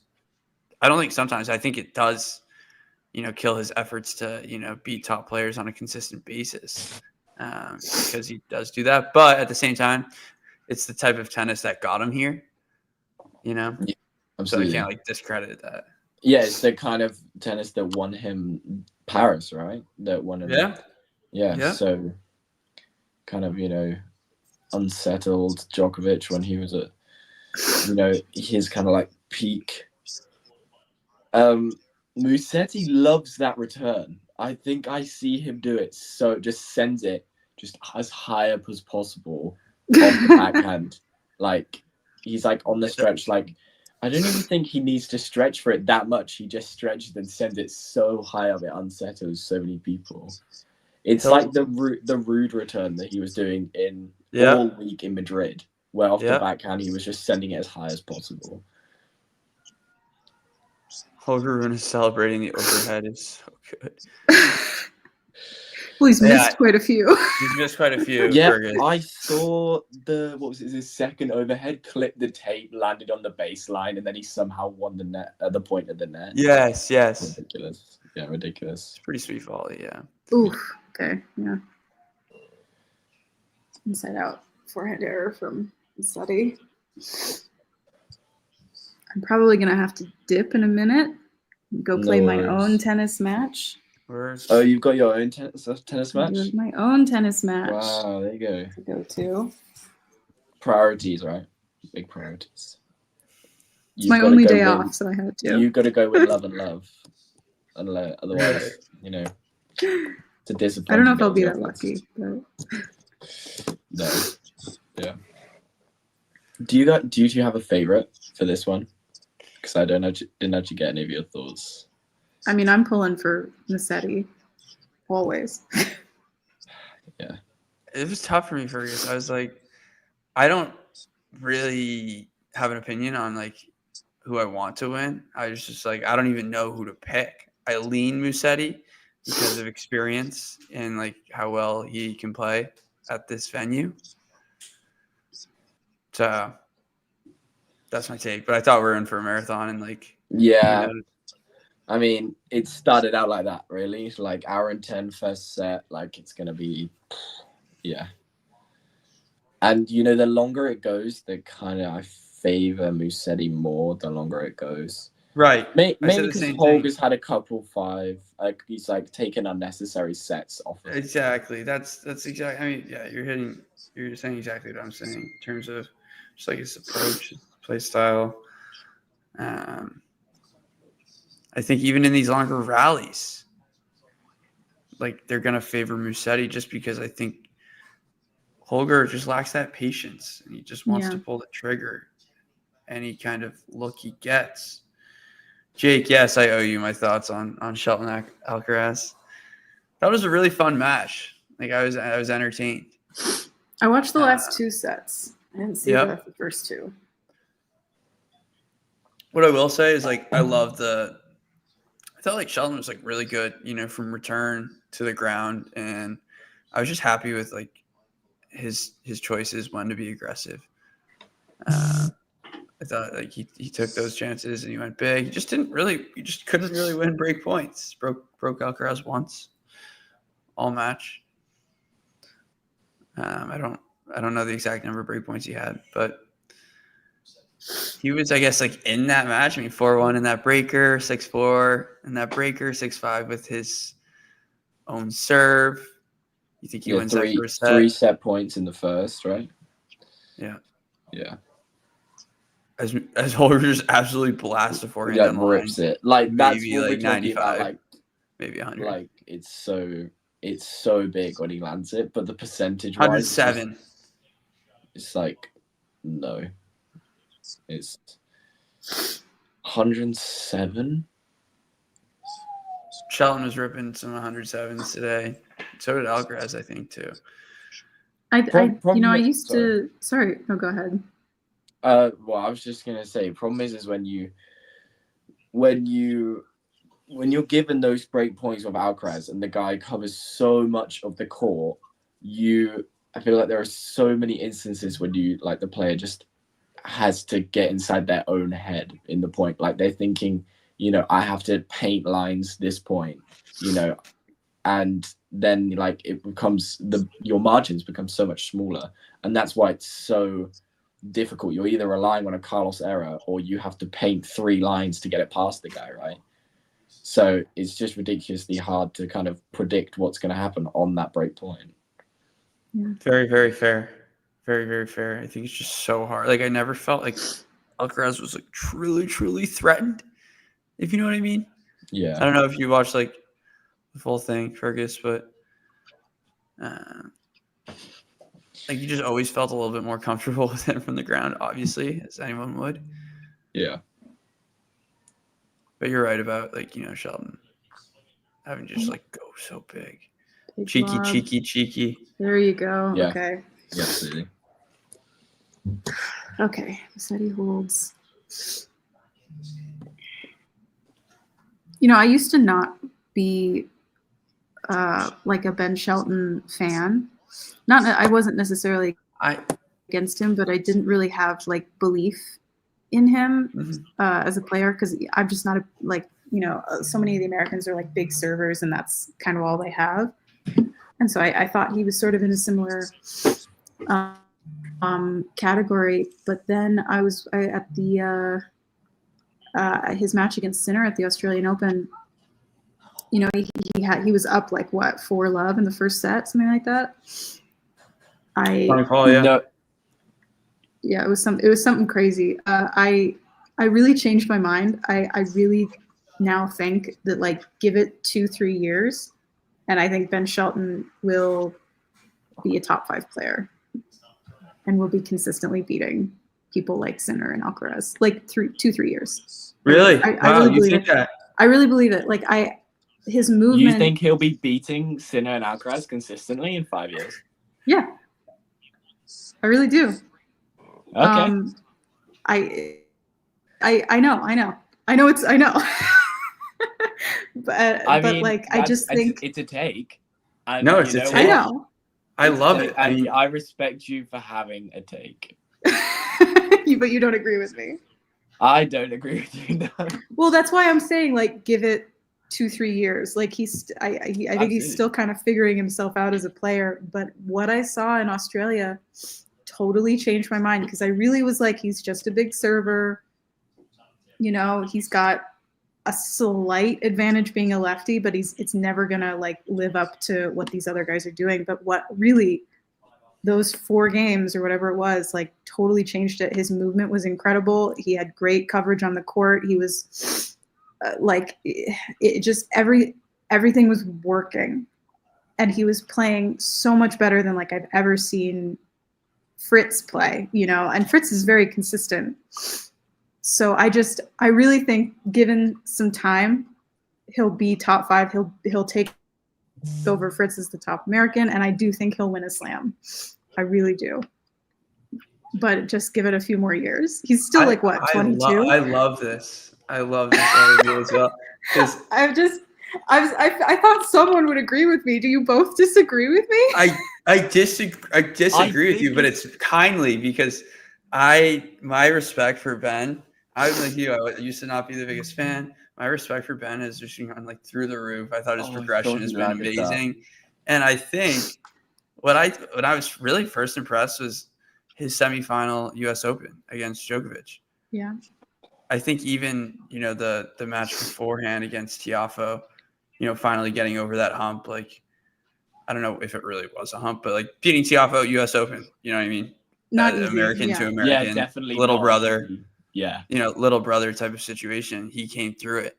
And then he's going out and like giving like hanging in rallies. Once his like tolerance got going, I'm like, this guy has like, he's got a full package now. And then like he starts to figure out the clay this year, continuing to prove me wrong. In a sense of like my thoughts going into the clay season for him. Oh my God, what a rally. Yeah, this is a good rally. Hold our Ben Shelton thought. Yeah. So good. Oh, what an angle on that. Oh my God, and then the drop. Yeah. So good. Yeah. I'm a good couple seconds ahead of you guys, so I apologize. Okay. Yeah. I apologize. Well, I'm not saying back to that, Big Ben. I'm not saying yeah, that Big he would be like an all surface player. I don't think he's going to be like Alcaraz and win on every surface. But I think he can. Maybe I'm not willing to take that take right now. Okay. Being like, no, he's going to win Wimbledon and the French, so I'm not going to do that. But I do think what I said, and like definitely on hard court, I think he'll have the most advantage. But and also just hearing like the way his coach and his dad like talk about what they're learning from matches. Like I really believe it, and I wasn't a believer before.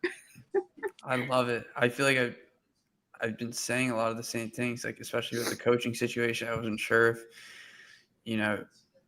is there a time? I don't know when the right time is, but to like get a different coach. You've gotten this far, but like their consistent progression has like I guess helped me change my mind. Like I think they do have a great connection and it's working, and why look to change anything now? But yeah, I guess like the all quarter situation, grass season is so short. It's like he'll probably play an event, and Matthew is making the point that he's not an event. I mean, sorry, a lead, like one lead up. Like he'll just play Queens. Yeah. And then but I guess he played Queens last year, lost to Pericard 7-6, 7-6. Yeah, it's like okay, like that doesn't give me like I forget his Wimbledon result, but that's like okay, that's reasonable. I don't want to play. I don't want to play GMP on grass by any means, and anyone is capable of losing 7-6 against him on that surface. So. Yeah. I don't know that I necessarily agree with this. This comment. I don't know that I totally agree with this. I think I think his team is very strategic in like what events he's playing. Well, I think it's like, you see the guys, they all play like all the big guys, like from like 5 or like 1 to 15. They like play like 2 250s a year, right? they all like 2 to 5 350, 250s a year, and they just stick to the odd 500, the Masters, and then the majors, right? And I think that's probably the right way to go about it. If you feel confident enough in your tennis that you don't feel as though you need to play the 250s, then why would you? I mean, yeah, it's ranking points, but if you're in that variety of 1 to 15, you must have the belief in yourself that on your day you can beat any of those guys ranked above you. So, yeah, I think Shelton's fine with his calendar. I don't think he's like specifically like not playing the tournaments that he needs to. I think that's a bit ridiculous. Yeah, I guess like my other comment would be what I like felt like today watching that match. I was like, I feel like Shelton does give, like Sinner, Djokovic, Alcaraz, like he pushes them. I feel like it's been tight. He hasn't, obviously done it, but it's felt tight. So Yeah, it's never an easy match for them to win. Yep, when it's exactly. against him, and I think that's what really matters. Has he never beaten Alcaraz or Sinner? I don't know. I will look. I'm gonna go with no. I'm gonna go with no, Fergus. I'm trying not to think even like maybe not Tokyo, even like pre-puke Sinner. Was there not like a 2022 matchup of like a post-puke? Oh no, he did beat Sinner in Shanghai. Oh, Shanghai, yeah, he did. Yeah. That was like the last match in like 3 years that Sinner has lost after taking the first set or something like that. Right. It was He's only played Alcaraz twice, so Alcaraz is leading that. Where was the first one? Because I was always like, I can't wait for a Shelton Alcaraz. Wait. Let me hold on. I got this. Okay. What year? I have it. Year was this? 2023. Like Indian Wells, maybe. I can give you the surface. Would that help? Is it hard court? It's a hard court. I don't think it was in Was it Cincinnati? No. But we haven't played that tournament yet. Oh, random. Maybe like Montreal. Yes.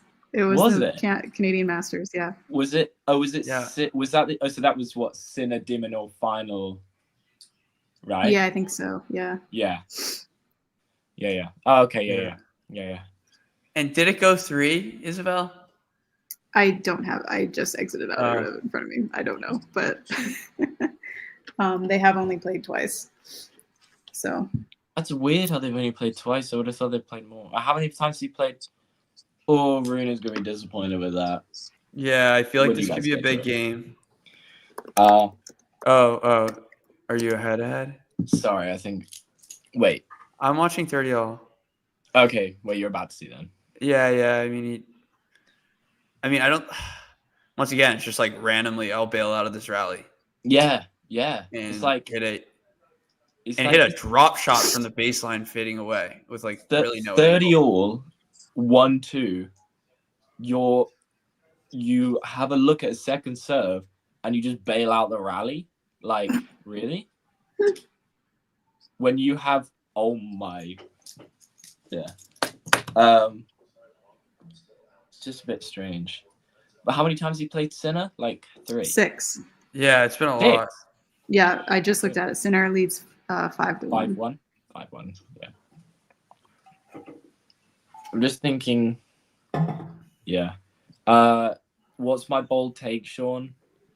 That Draper and Murray are going to have such similar careers. Literally, probably the exact same career path. You think Draper's going to win Wimbledon? Is that bold? I don't think that's bold. I kind of agree with that. Like, I think Draper will win a couple of slams. Was it? I'm going to go bolder and say that like Draper can win. Oh, yeah. Yeah, was it? It was McEnroe that said that he'd be surprised if Draper doesn't win multiple slams. That's what he said? That's what McEnroe said, yeah. Dude, I think he can win. I mean, I don't take Wimbledon anything he says seriously. 6 weeks. I genuinely think he's a contender for this year's Wimbledon? Yes. Is that your bold take? That sure. I'm gonna go with that as my bold take. What I was think I was he- on with? It was Ed. I was on with Eddie in March. I was doing Raducanu versus. I can't remember her name. It was a Japanese. Yeah, I'm thinking. it was a Japanese like ranked like one. It was a wild. She was a wild card. I'm pretty sure like 160. She's like 19. Okay. And Eddie said like he wouldn't be surprised if Drake someone mentioned Draper and Wimbledon, and Eddie said he really wouldn't be surprised if Draper won Wimbledon. Like No, I genuinely think he's like. It's always hard to say this, but I genuinely think he's like a lock to be in the semifinal, like quarterfinal, like totally. But there are only two guys that I think are arguably better on grass than he is, and he's already beaten one of them on the surface, right? But Who? best of five, Alcaraz. Alcaraz, yeah. Okay. But he like best of five's completely different, like sort of, and like Correct. whether he, like there's like some pressure of a home slam. As Right. you said, he holds for 2-all, bit of a gritty game to be honest. Yeah, there's home slam like pressure, like what a serve! Wait, what? Yeah, the serve out wide. Yeah, it's a joke. Sorry, I had to cut you off. Like Murray made the final in 2012 and lost to Federer. That was his first Wimbledon final, I think. And then whether he like has like a couple results, like a couple years at Wimbledon where like things just don't go his way, and like it's kind of like just building towards that moment, right? Like what Murray had like 5 slam finals before he won one, which is why everyone at the time was kind of thinking, will this guy ever win a slam if he keeps making the final? But yeah, I just think they're going to kind of have same career paths. And I actually think as much as he's like a huge weapon at Wimbledon this year, I also think he'll be a huge weapon at the US. Yeah. Because he loves those conditions so much, right? Well, I don't Until know he that he really doesn't. loved it last year. Yeah, no, he doesn't love the conditions, he loves the courts, right? If it's not too hot, then it's fine. Well, until did you hear what I said? It said until he doesn't. Yeah. And same story Until in he starts Australia, growing or up did he on actually court. tweak his hip? Right? What, at the US? Australia, and there it's a little Rune defense. Yeah. I'd like to see how Queens goes before I decide on Draper's chances. He should, if things stay the way they are, he should be second seed, I think. Because Fritz is... Sorry? Who are you talking about? Draper. You'd be the second seed? Yeah. Third. No, Alcaraz, then Draper. Is Sinner not playing Queens? Sinner's playing Haller with... Oh, I thought we were talking about Wimbledon. Apologies. Zverev. No, sorry. Yeah. I mean, he's not no, he didn't win it. Who did he lose to last year? What, Draper? Tommy Paul in 3. In the that's final? right. No, quarters. Oh. Draper had Navoni in round 1, which was just a complete slam dunk. Yeah, it was a joke. I remember that. It was a reg draw. He won the title in Stuttgart, his first ATP title, and then went straight to Queens. I want to come back to that match because what, the Navoni Draper match? No, Berrettini. Oh, Berrettini. All right, I was about to say, why are you talking about Navoni Draper? Like, who wants to talk about that? Yeah. He won in Stuttgart, then went straight to Queens, beat Navoni, beat Alcaraz, and then lost to Paul 6-4 in the third. Yeah. Left down spot. The Berrettini match was so good. The final. Insane. So I good. bet. Yeah. It was like Draper had set point in the second at 5-4 was saved, and then he won it in the breaker, and then it was so good. Insane. Some like crazy drop shots in that. Genuinely, like one of I know it sounds weird. One of my favorite matches that I've watched. Just like the atmosphere. I was rooting for Jack, so I was like, come on, like Can he do it? Yeah, we remember. Yeah, It was the Boss Open, right? Yeah, Yes, yes. We remember Paul with the trophy. Yeah. We all remember that with his girlfriend. Yeah. Talking Jack. Well, as fun as this conversation is, I have to sign off and go play my own tennis match. All right. Awesome. So, well, good luck, Isabel. thank you. Good luck. Yeah, good luck. Have yourself a Thank time. you very much. And thanks for enjoy the rest of this match. marathon. Yeah. Well, pulling for Musetti still, so I'll see you guys Absolutely. later. See ya. Cheers. Yeah, once we got on Jack Draper and stopped talking about Shelton, Isabel was not having it. Rune holds just about makes it hard work for himself from 40 love up, but holds this match could literally be 5 hours. Like it Literally. surprised me. Yeah, I was telling my brother, I'm like, yeah, it genuinely could be that long. Yeah. Like this type of match genuinely has the. Well, I say this, but then it's like, how willing is Holger Rune to like grind? We see him drop these sets like so casually. I feel like. Yeah. Or like even like last against Hal's like serving, I think, for the third. I actually wanted to. There was a tweet. I don't know who. I can't remember who said it. It might have actually been Vange. Vange when said Draper was a grinder that needed to develop his weapons, and Fonseca is a guy who has weapons but needs to develop his grinding ability. Okay. Yep.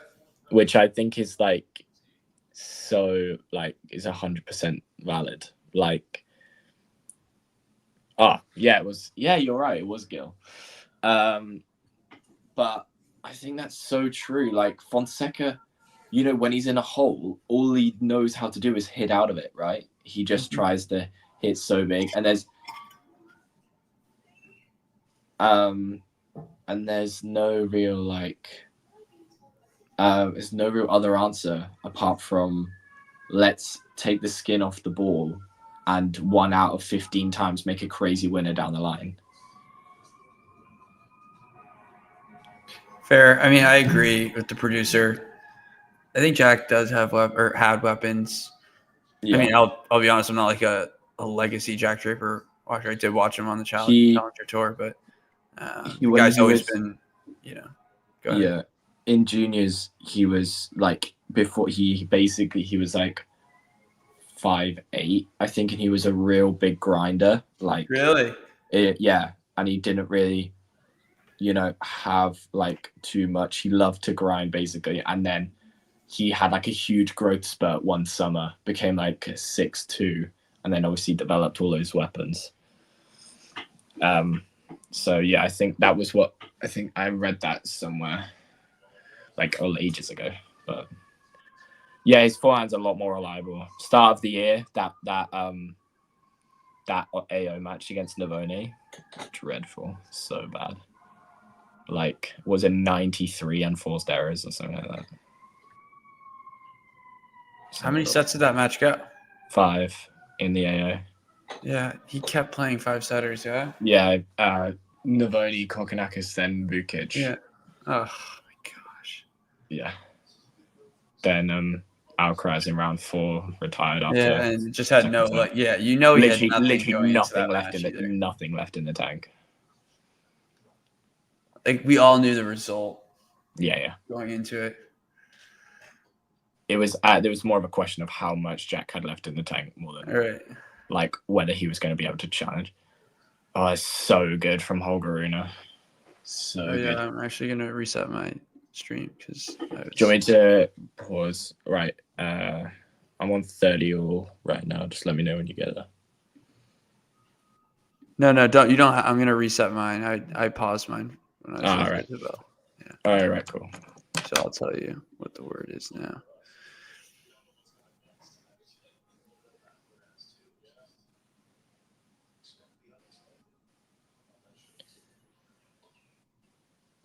All right. Just served. And that goes wide. Yeah. No, I mean, Jake, when he was like, 14, 15. If you were watching Drake when he was 14, 15, Jake, hats off to you. Fair enough. And it's a break point for Rune. Here we go. First break point opportunity of set 2. Was that let? I think it was a let. Yeah. Yeah, I was about to say. Huge serve. You said he's serving big. Yeah, well, I was going to say, like, you guys were talking about how, like, they just kept breaking each other. Well, like, the serve isn't either of these two's biggest weapon, right? There's, like, you don't think of these two and think, oh, they've got huge serves. But I'll tell you what, that's a pretty big serve down the tee from me. I was going to say they actually are kind of similar servers in a sense where, it's hard to compare Holger Rune to anyone because I just don't know when he's going to peak and, like, what is really going through his mind. But he has such a good, like, spot serve. I mean, it's just a cannon, right? But you just have no clue how chaotic it is. And he has a good kicker. Musetti, like, is very strategic. The flat serve kind of comes out of nowhere. And, you can't really do anything about it. It's really difficult to read the ball toss, as we are here on Deuce. Let's see, like, Holger Rune's, like, been stepping in on these, trying to get a read. Yeah, he does step in as well. Gets a better –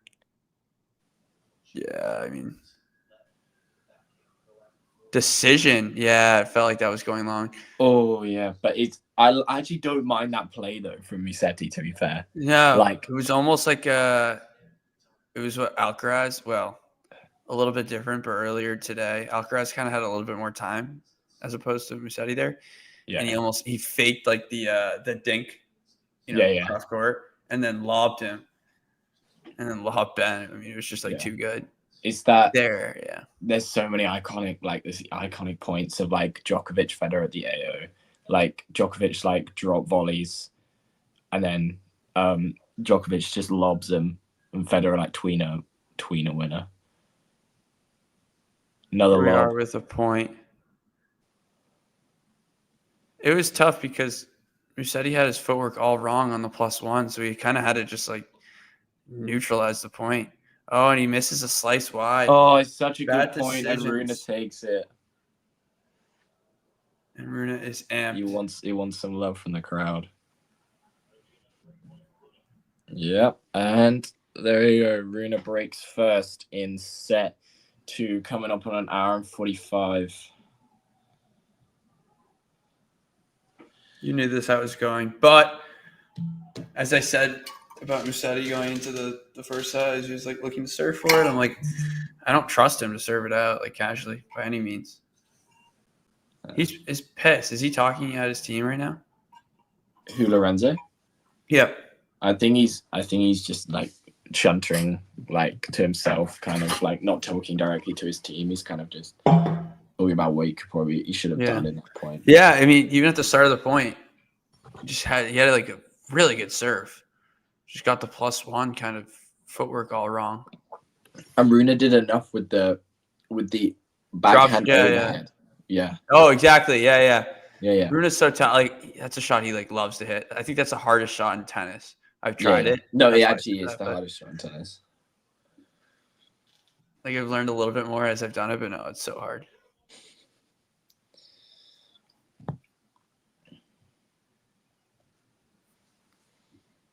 Rune is firing now. Yep.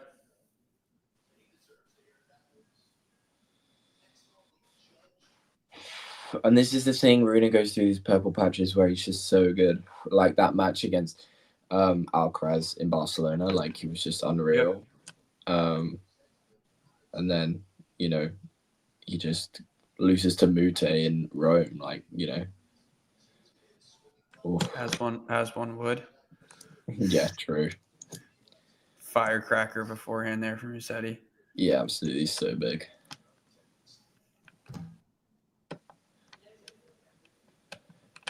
I like the A6 kit. I think it really suits him. Right.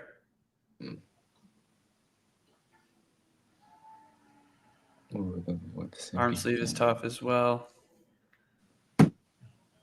I mean, I literally have no idea. I literally couldn't tell you what's going to happen tomorrow. I'm 96% sure that Sinner will win, but like, whoa, big miss for Musetti on the backhand. I'm 96% sure that Sinner will win, but whether Rublev just starts absolutely abusing the ball for a set, and I don't know, but you can't really unnerve Sinner with just pure pace, right? Right. Because the faster it goes, the faster it comes back. That's literally how Sinner. That's what Sinner does so well. I don't know. I don't think it'll be as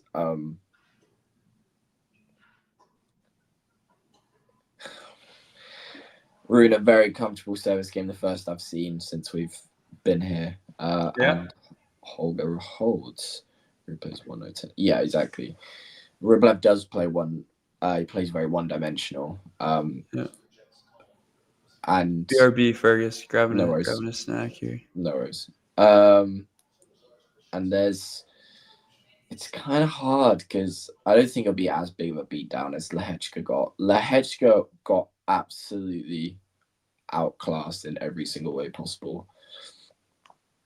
And it gets to like, if we start the first set tomorrow and it's like 4 all in the first, then I think Rublev can kind of take some of that into sets 2 and 3, regarding like Sinner wins the first set, say 6-4, but you can take some of that into sets 2 and 3 to keep it tight for a couple of sets. I mean, even the Gasquet match, right? There were games where, Gasquet was very much in it, forcing errors off the backhand. And like, obviously Gasquet was never going to win that match, like full stop, as much as it would have been like one of the biggest stories ever. Gasquet was never going to win that match, but there were definitely games where he was pushed, whereas in the Lehechka match, there was nothing, like absolutely nothing that pushed Sinner at all. I mean, 3 games in a best of 5 sets is, it's pretty self-explanatory. Musetti saying to stay in the set at 5-2. Oh, it's so good from Holger. That forehand just cross court on the stretch. Very, very nice. Musetti will still want to make him serve it out. But that's just too good from Holger. Just on the run, slaps it. No real need for any topspin. Just all wrist. Trying to just slap it cross court, and it works so well with the angle.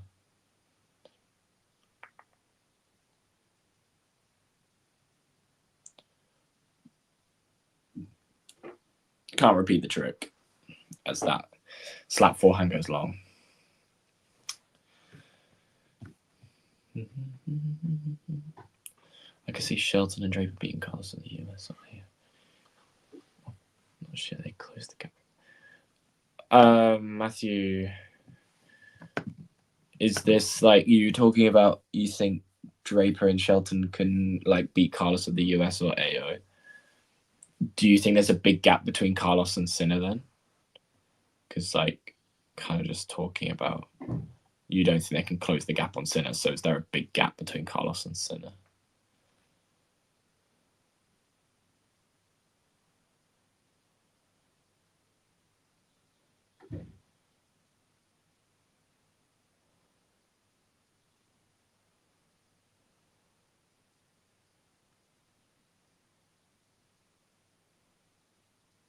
Yeah, really nice point. So much slice involved. And the slice from Musetti is just so nasty, keeps so low, which is why he's so good on the grass, I guess. Obviously made the Queen's final. Lost out to Tommy Paul, and then obviously made Wimbledon semi-finals. It's just Musetti's second forehand winner in the set.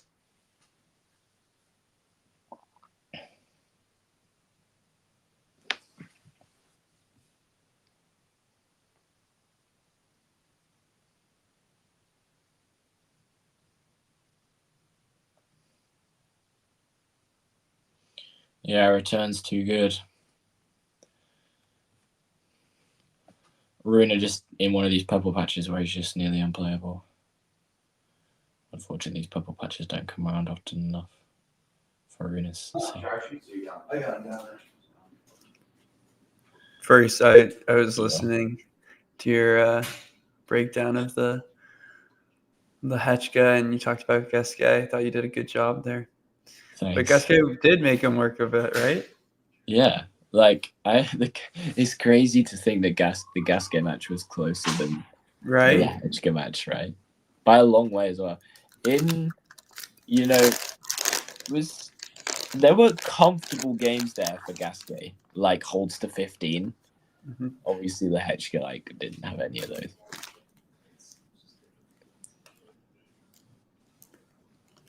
Musetti has a point to make. Musetti serve out.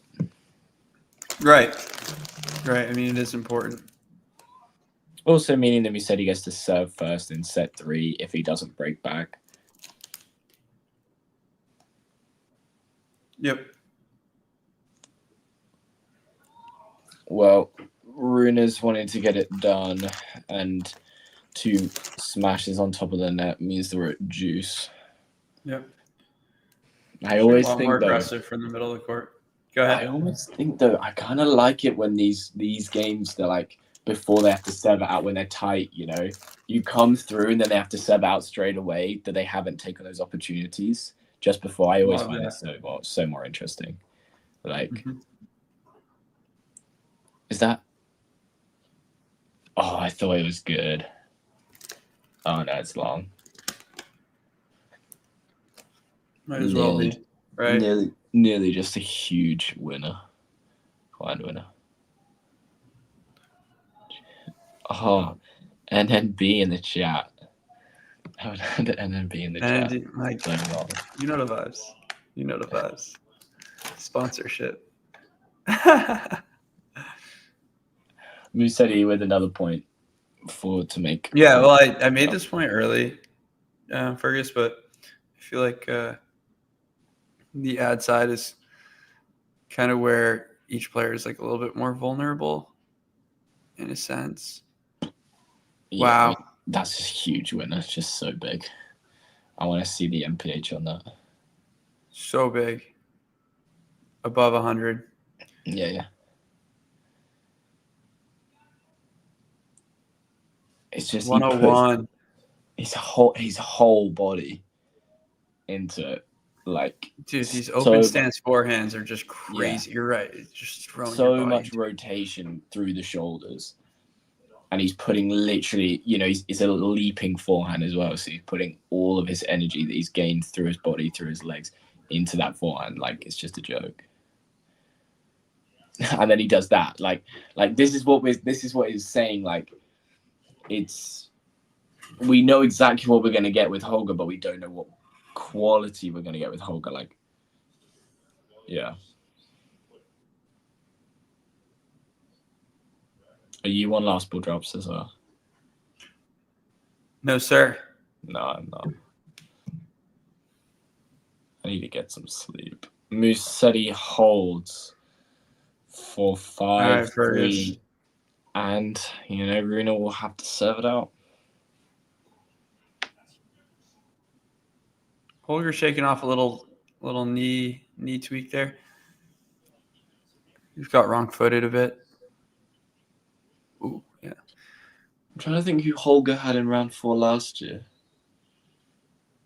Because he lost to Zverev in 5, right, in the quarters. I'm pretty sure. Is that right? I'm thinking. Oh, Rune reads him completely. Oh yeah, do you think Rune is serving this out casually? I kind of thought Musetti would take more advantage of that first point. Mm-hmm. He tried to send him as well. He tried to fake him out. He was looking line, and he went cross. Didn't work. It's actually really well done.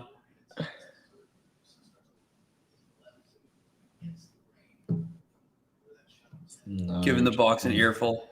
Tough bounce, but he dealt with it there. And that one sails.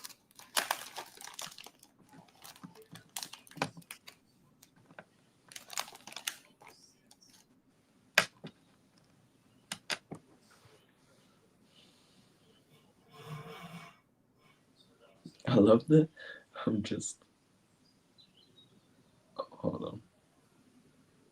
Oh, there you go. There's another one. There's the smash on top of the net that goes. Dude, it's insane. Well long. I don't know how he's losing those. This goes the distance. How much I'm trying to think of big phone making so. It's a very good point. I like that point, Matthew. Is the winner of this playing foe? Yep. Oh my god, how open is this? Like, wow. I mean, anything that isn't Sinner Alcaraz is open, right? I mean, Zverev, like, kinda. Sure. But, like, a lot. Like, if you had a choice of the three, right? And, like, every single person is picking Zverev. Every single person. Yeah, I feel like Musetti's gonna want this first point back, no matter how it goes. But our producer says 5%. For foe making the serious? semi-final. Is that a serious 5%? Oh, Musetti. A player that really doesn't mess up the footwork often. And here it is the second time. Can't remember what game it was, but it was the +1 where he got broke on break point. Just didn't have his feet set properly and wasn't able to like explode on forehand. Here I guess it's not his fault. Like the ball's coming at his body, but just like doesn't do a good enough job. 2 set points for Holger.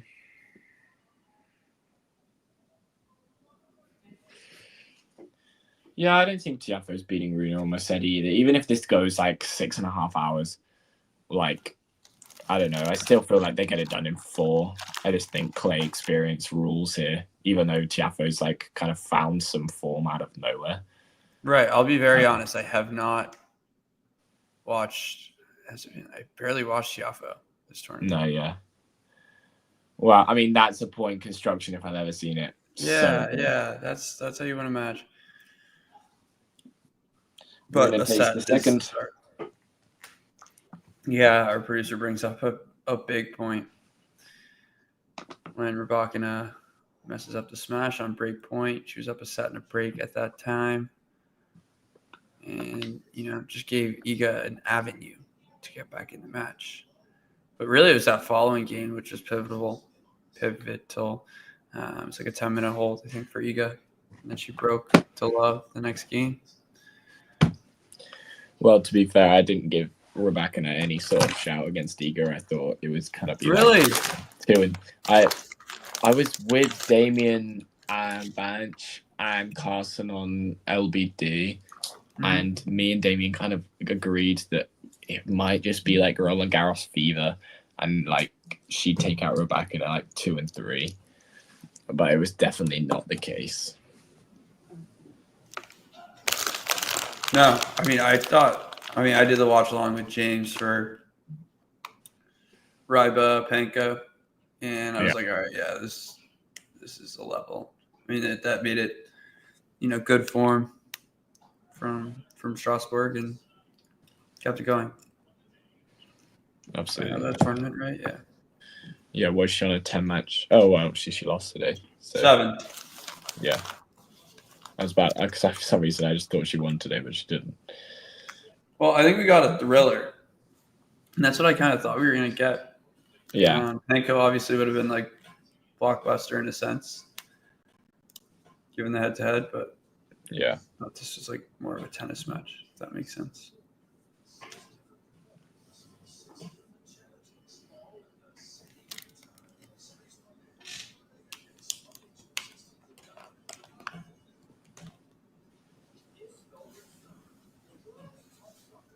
That's such a good percentage.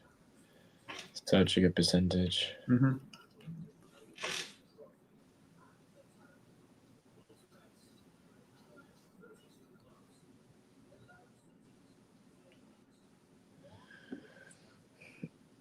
Will we get to 16K? I'm hoping so.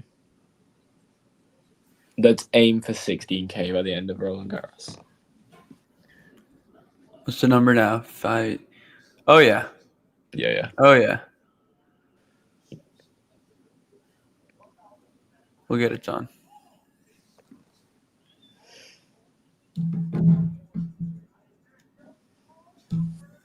Djokovic Nori tomorrow.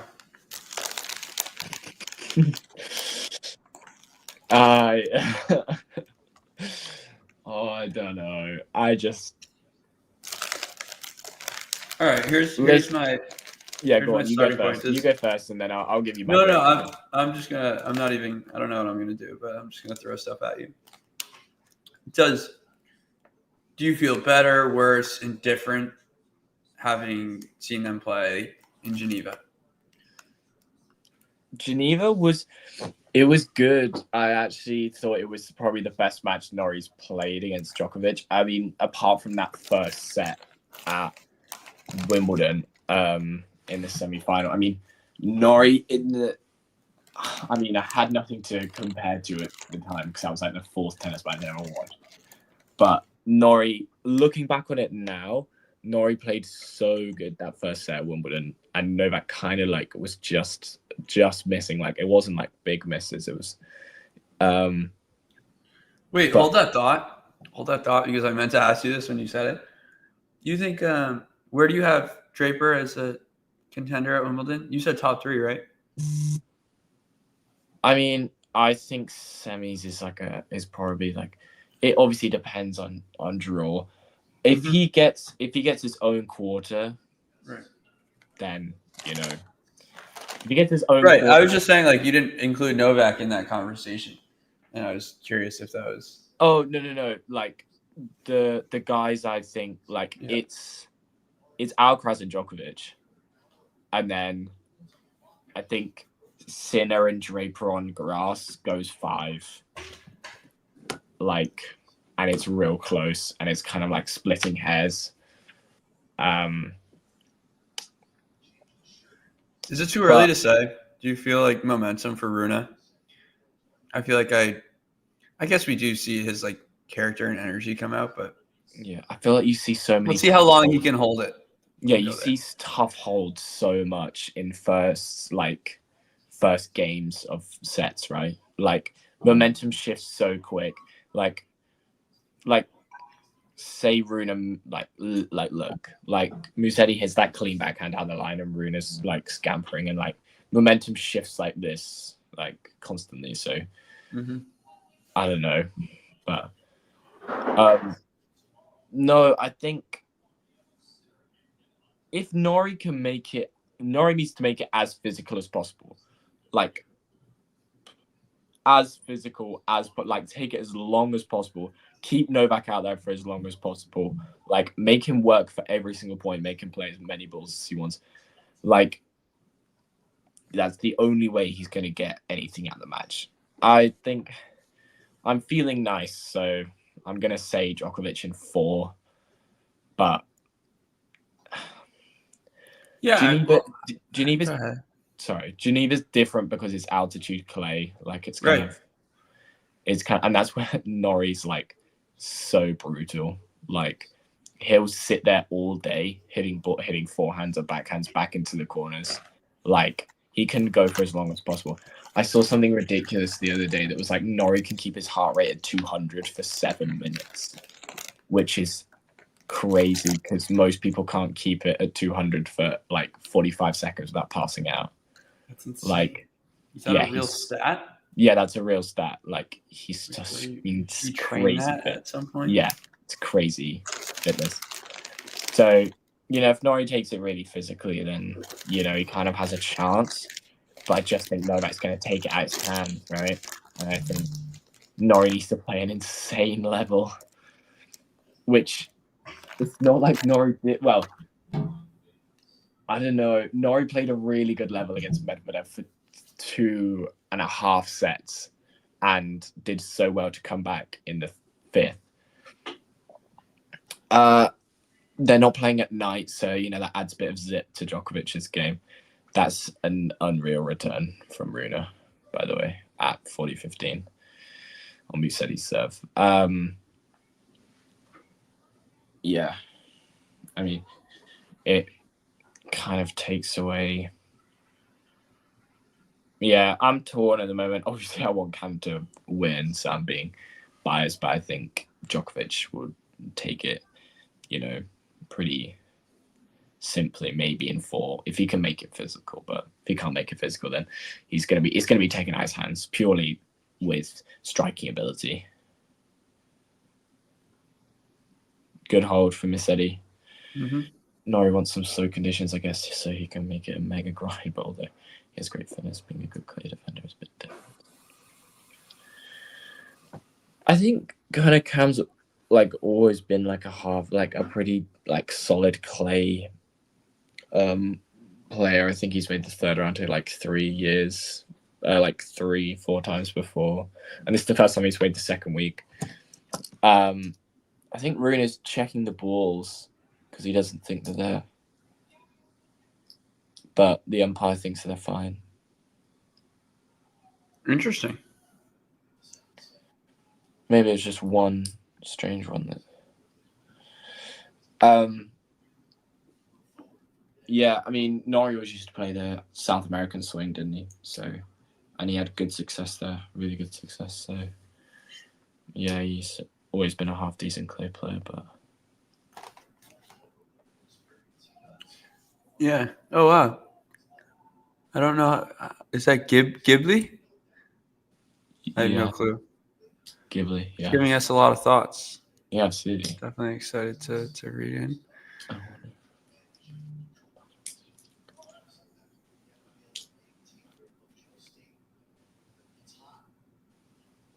Yeah, I've seen the Rublev one's really valid. I mean, he's obviously beaten. He's one of the 3 guys to have beaten post-puke Sinner. Oh my god, that's so good. Classic Musetti return. Oh, Ghibli, are you an old? Are you a legend? He's a legend subscriber and he's back. I can tell. I mean, our producer goes crazy. My god. 2 years, wow. You tuned in for this. Just walking into some classic. new school legends. Yeah. He's wondering who the hell are we? Right. Yeah. Where's Damien?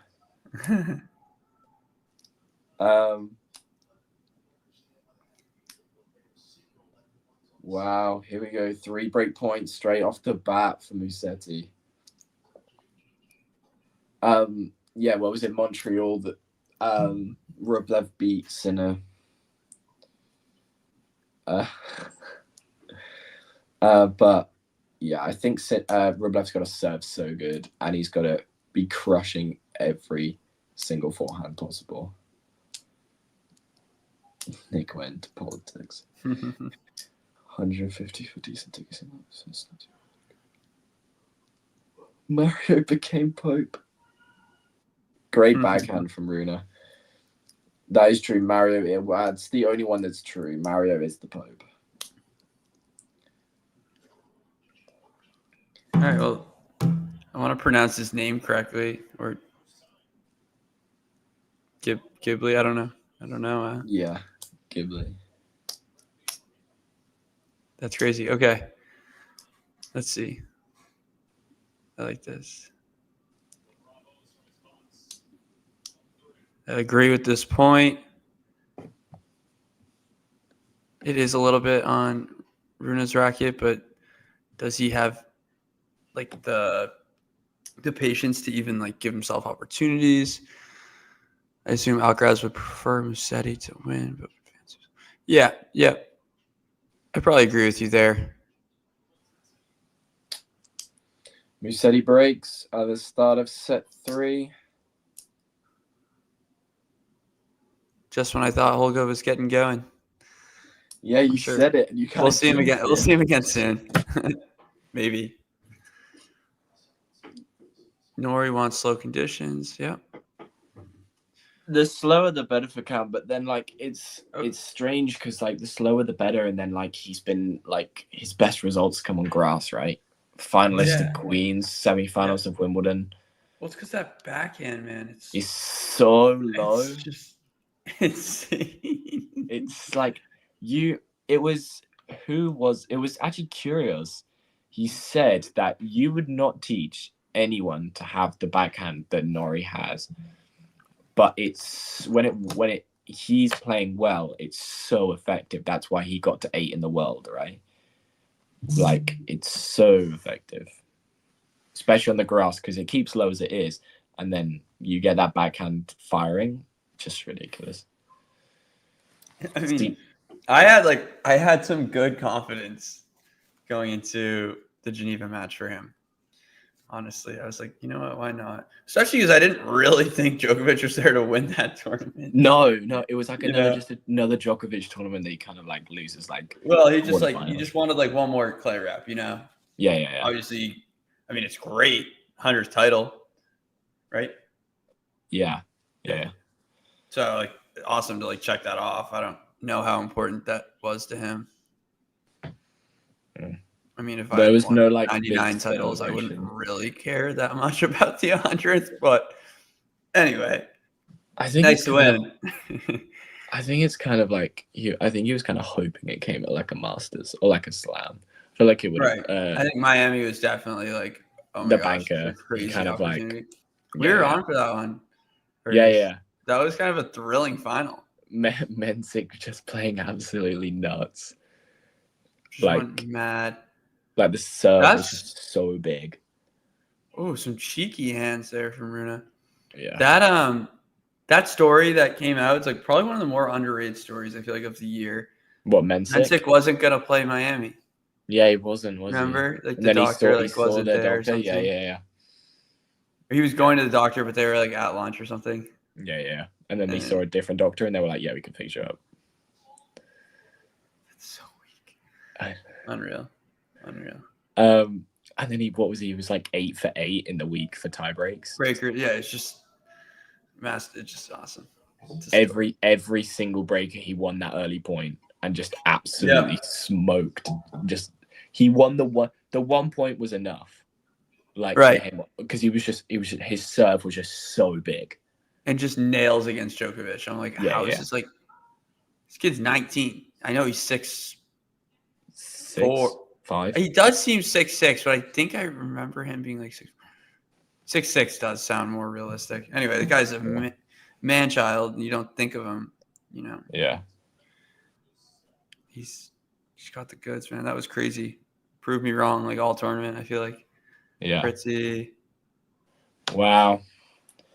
From 40 love, we're now at Juice. Musetti berating himself, kind of. Some huge hitting from Rune. Mm-hmm. Give me a few seconds. You're a few ahead of me. Yeah, no worries.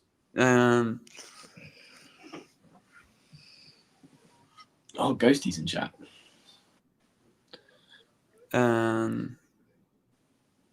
I was actually sorry. I'm just talking about like Ghibli's comment about the Nori backhand. I came across some of his college highlights. Kidding me? Yeah, I came across some of his college highlights. He was playing like Stanford, and like, oh my word, is the backhand like developed into like an even like less strange, like even stranger weapon than it was.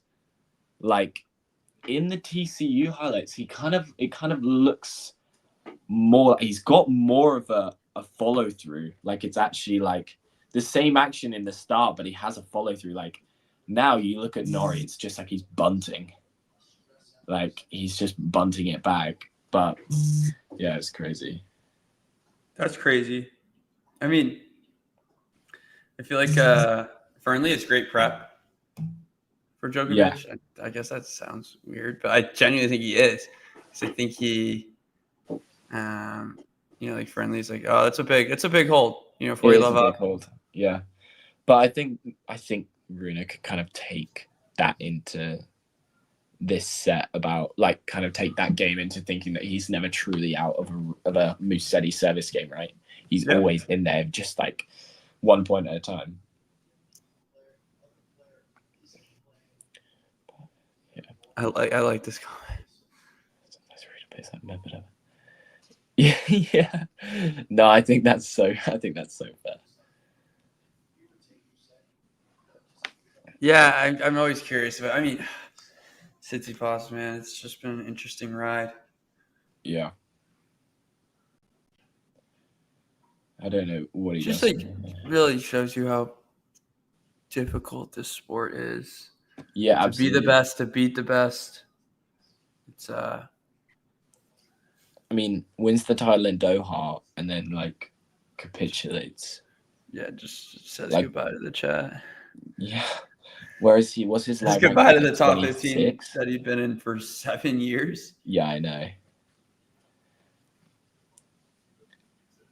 But I mean, I think one of like the first Slam finals I watched was the Tsitsipas Djokovic final at AO 23. I mean, yeah. And then he was at that level 3 in the world. Ghibli, I totally agree with this. I mean, I didn't watch a second of the match. I just kind of was like shook from 2 sets to love up. Then you had the battle of both guys that came from 2 sets down, but the problem is that Bublik was so less physical. Like the Mensik Russia match was so like mentally draining in all possible ways. The Bublik Dimonor match, as soon as Bublik took the third, it's almost like you knew Bublik was going to come back. Yeah, like I feel it was a bit unlike Alex. To be fair, I kind of thought he would. Right, that's like so un-Alex like. That's going to be like the second time this year he's lost to someone like ranked below him. Like this year, what's Bublik's career high? I want to say like I would lean. It 21? Could be up to like 18, but I would say it's like 21, 22, 23. I was about to say.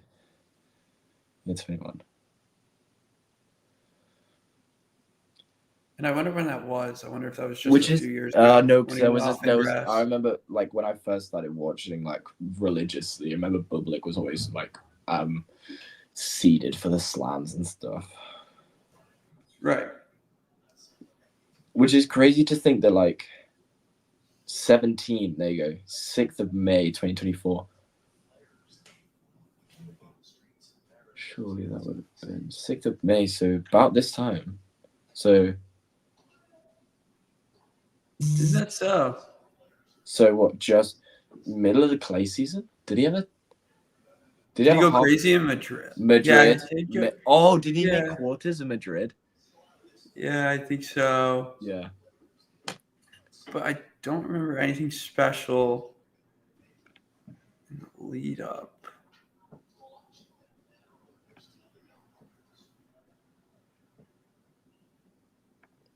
I think last year was the year Monte Carlo, he gave his racket. Or that might he gave his racket to the child. Yeah. Yeah. He lost first round to Koric, maybe. Yes. Yeah, it was like 2. Like 1 and 2 or something. Yeah. Anyway, good hold for Holger. Oh. Holger feels like he probably should have done. Yeah, no one wanted to go left or right. Interesting. Yeah. All right, let's prove Damien wrong. We can get this done. Please. I love proving Damien wrong. It's one of my favorite pastimes. If we could do that, that'd be great. Okay, interesting. They're throwing up this. Are you getting the same little display that they just threw up? 3 retirements this year. Oh no, I didn't see that. I'm like, okay, what are the commentators talking about? Is he like? I was gonna say, is he physically fine? I thought he's a little tired in the second set, but he's been fine. Who, Musetti? Yeah, that's just like no, Rune. Oh, Rune. It's just like a random kind of thing to bring up. Yeah. I mean, it's not like a pause. Just I mean, I guess it's a talking point, but there's nothing that's triggering that conversation for me. So I'm just interested. Slice is so deadly. Oh.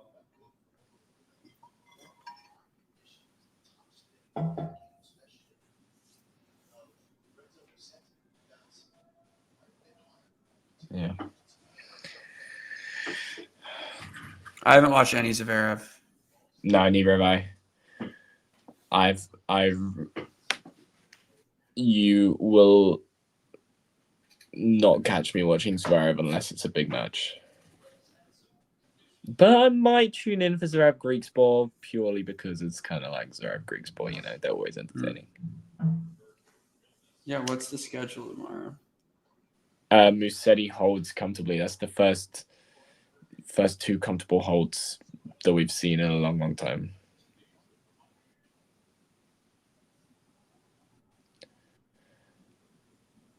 I mean, Ghibli, I agree. Grab him some water. It's just like Norito matches in my mind, but in a different way. I don't think Nori matches are dull because I think he's very like passionate on court. You rarely see Zverev get passionate on court because he's just in that middle ground between like he's best of the rest, right? Or like was best of the rest. I mean, that's the question. Is Zverev still the third best player on tour right now overall? That's just a question to kind of think about. Because, I don't know, there are a lot of guys that are kind of like forcing their way into this conversation. It's obviously Sinner and Alcaraz right at the top, and then who's best of the rest?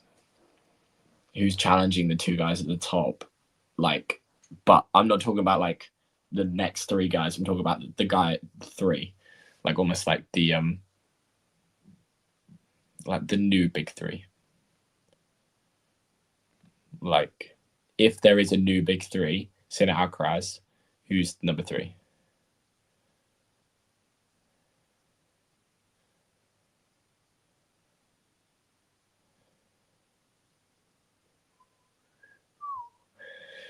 Rune serving at 1-4.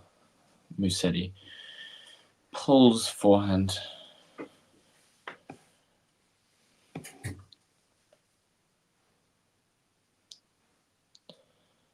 How much scar tissue has FAA got now? Like 3 out of the last 4 slams he's lost after being 2 sets to love up. I mean, that's killer. Kokonakis in Wimbledon.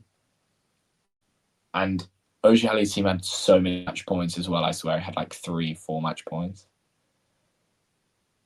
It was like 5-2 in the third as well, I'm pretty sure. Or I might be wrong. That's funny. Someone brought up FAA. You go from Zverev to FAA. I'm like, okay. And I like that. Who is the real number 3? I don't know, man, because I think about that and my head goes to like, who would I fancy at a major? And I guess like the conversation now is like it's legitimately Draper is in that third conversation. Like Fritz for me, like not even close. It's either Djokovic or Zverev, I think. Right. And that's where I'm like, a big 2 doesn't have the same ring to it. Yeah, true. It really doesn't, does it? I feel like we've got it. No. There's no one that can kind of emulate that sort of tennis, that sort of level. Yeah. And the track record. Realistically, right now, we know that these two are going to be slogging it out for the next 10 years at nearly every slam. Like, that's how it should be. Yeah. Do you ever think about, like, I mean, yeah. But there's got to be another kid, right? I mean, there's just got to be. Yeah. Like a new Italian There's got to be some 16-year-old that's just absolutely nuts. Like, he's playing, like, ITF 50. Maybe Darwin Blanche is the next member of the big 3. That was crazy how Madrid just randomly gave him a wild card. Played Nadal first up, we but had- absolutely crushed. We had that conversation, right? I think we did it like around Monte Carlo. We were talking about wild cards, maybe. Yeah. Can you put the most recent Gilby message on screen, please? This is like, that's the biggest point I think I see right now. Draper's proved a couple times now that Alcaraz is someone that he can beat. Like, he's like not cracked the puzzle, but he's like, he knows that he can beat him, and he's got the confidence to know that on his day, and like that he can outplay Alcaraz, right? Sinner, he's played 3 times and has lost twice, won 1. And the one he won was his first ever ATP singles win at Queen's in 2021 when Draper was 19. And Sinner was like 32 in the world, I think. He was still very young as well. But and then the other 2. Hold on. Did you just see that forehand that Rune went for? Yeah, I did. I'm just curious, like, if he's like going up predetermined, like, I am gonna rip this 100 miles an hour. Yeah, if it comes like to my literally forehand just side. as it. He missed it by maybe a ball and a half too, which is crazy. But I'm Like, just curious if that's his mindset. He's like, if you just see I am when just he gonna hits the rip return. Yeah.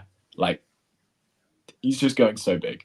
Anyway, yeah, I mean, I guess my take is Sean says there Rune gets the return. So only had to hit 2 shots in this game, but it's anyway. I feel like it's a interesting conversation because Fonseca, yeah, like give me it's hard for me because I want to be the hype train too. I want it to be ASAP, but it's just like it's clearly not. Like when we're having this conversation, like what more do you need to see between Jack Draper and Fonseca if they're the rivals? It's not really beautiful from Musetti. It's not even a conversation. Like Draper is miles ahead of Fonseca, and Draper is 23, correct? Yeah. So like Fonseca's 18. Like we'll have this conversation. I hope we can have it as soon as Fonseca's 20, 21. Yeah. Gets 2 more calendar years in him. Gets the experience, the understanding, balancing the tour, his body and whatnot. Still growing into it. I just want to say, like, we were just talking about Rune bailing out of rallies, like literally 15-30, bails out the rally with the drop shot. Like, yeah, like it's so random. And I think it was the same type of one that he tried to do. It's like a fading away, like slice inside out forehand type situation. Yeah, and Musetti holds to 15. Kind of a cheat. Is it? Nah, maybe not. I was like kind of a cheat code having a 1E to like get to those shorter balls and like being able to get it up and down as opposed to like a 2E. I literally kind of think it is. Because he can go like up the line very casually, and if he wants to hit a sharp angle, he can do that at, like so late. You know what I mean?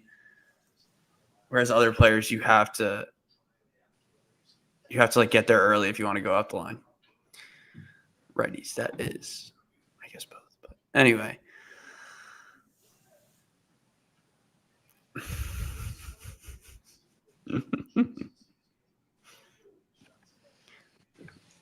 Felix might make the more alone. Yeah. Make sure you drop in. You tune into the last ball drops, guys. That Madrid run was just so strange. It was so strange. It was. Fergus, random, but me and James were talking about it. I feel like the clay season just like flew by in a sense. Or do you feel like it was long? Like, if I think about it, I feel like it's flown by. And then, like, I think about the last time I watched a hard court match. And I'm like, whoa, that was like a long time ago. It was Miami, yeah. Yeah. Like, And the last. But now I'm like sad. I have to wait till the Golden. Well, I guess we have some clay events post Wimbledon, but Yeah, I mean, like, yeah. I don't see it as a season. Yeah.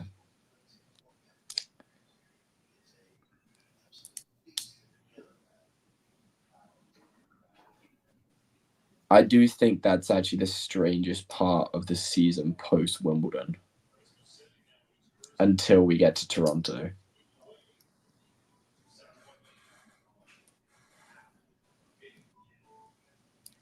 Yes, you're spot on.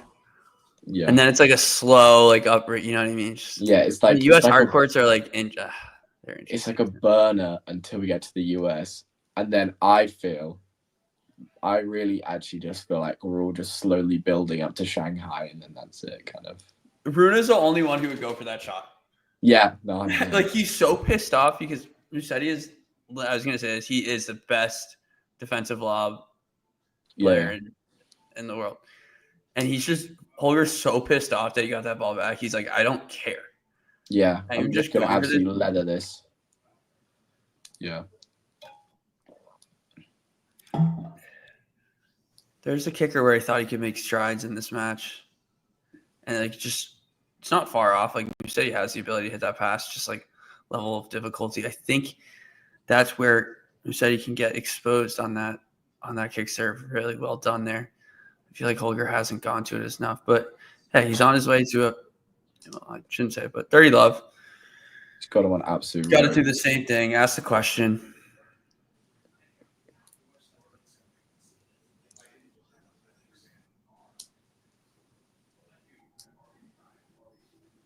I was waiting for that. Were you? Yeah. He just got him on absolute strings.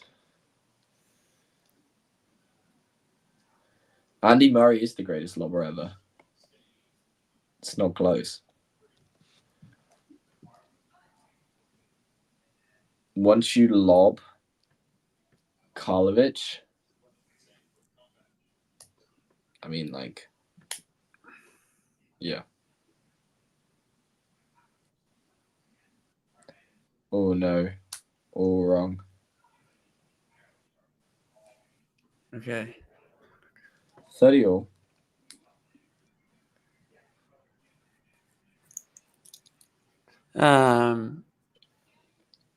Yeah, Ghibli, that's the new hot topic, I guess. McEnroe leaked some conversations I he's been hadn't overhearing. heard about this. You didn't hear about it? It's yeah, McEnroe was sending sound waves, maybe not shock waves, but he's like, I guess they're having conversations and they want to move the Middle East swing to January and have AO in Feb. What, and then take out the end of the season? Or like take out Feb. Beats me. Put Feb in January and then put January in Feb. Right. I am like not a big fan of just like entering majors. Like I don't like love the way that the season starts, but like, you know, like the top guys are just playing like one lead up, you know?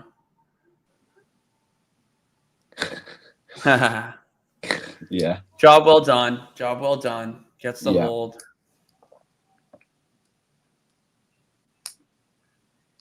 Yeah. Did you watch Poppy and Tommy Paul today? No, I didn't. I watched I didn't either. Match Point, and I watched the first like 3 games, and you know, I kind of thought Paul had him on lock the entire time anyway. Like he was going to, no matter what. But yeah, it's turning into another good clay season for Tommy, and he's coming up to a time where he really loves, he loves the grass court swing, doesn't he? So I feel like Isabel's point isn't bad though, in the sense that like he could be the top American that like I feel like Tommy Paul does the best job like threatening on all surfaces, I feel like. At majors. I guess Fritzy like proved us in a sense. I just never thought he had a chance in that US Open final. No, obviously, like the Draper semi-final was closer than the final, right? Right. That's good. That's a good point there from Rune. That is a good point. Like, he steps into the forecourt and like that's where you feel his domination a little bit more, right? Yeah. I was gonna say something. I saw the Instagram post by Taylor was like Clayla took the year off. He'll be back next year, like because he just hasn't had a good season. I didn't see that. Yeah, Clayla did take the year off. Fritz like posted it. He just called himself out. It was like, yeah, Clayla took the year off. Yeah, not good enough there from Rune. Like you have to. He return stepped needs to be in deeper. so much and then just didn't get enough on it. Which he'll be so frustrated about that.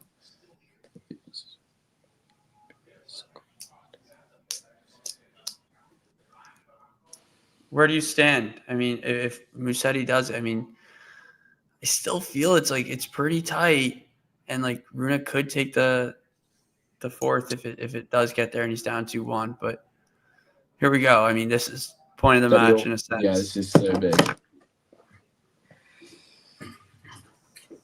They've really just been trading blows. Flat T. Okay. I like that. Oh, please change camera angle. Okay, cool. Oh, he did as well. Mm-hmm.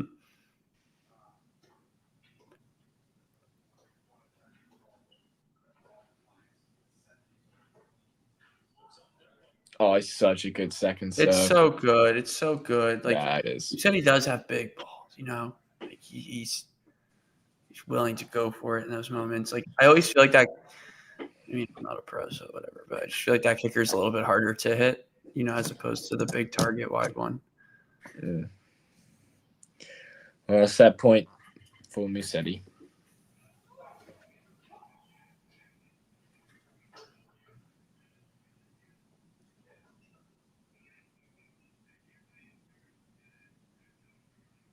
Beautiful return from Rune to get himself into this point.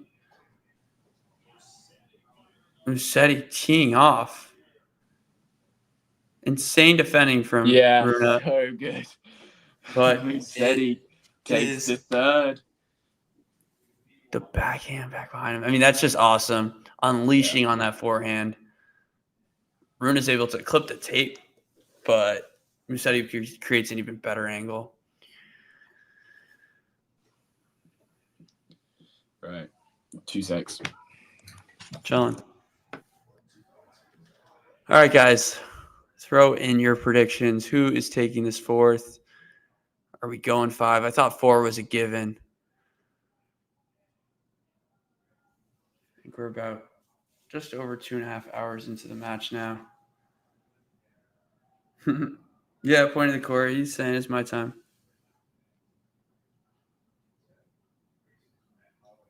My time. Anyone excited for the grass season?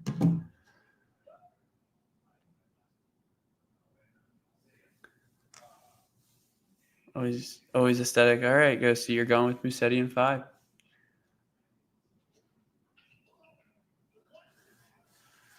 I don't mind it. Yeah, me too. I mean, it's been popcorn, right? It's been good stuff.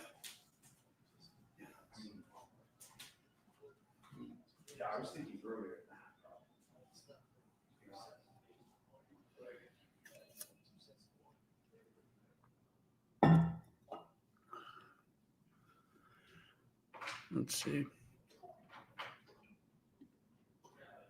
Yeah, Sean, I mean, this is a good point. Thinking about the legs. I don't know. I mean,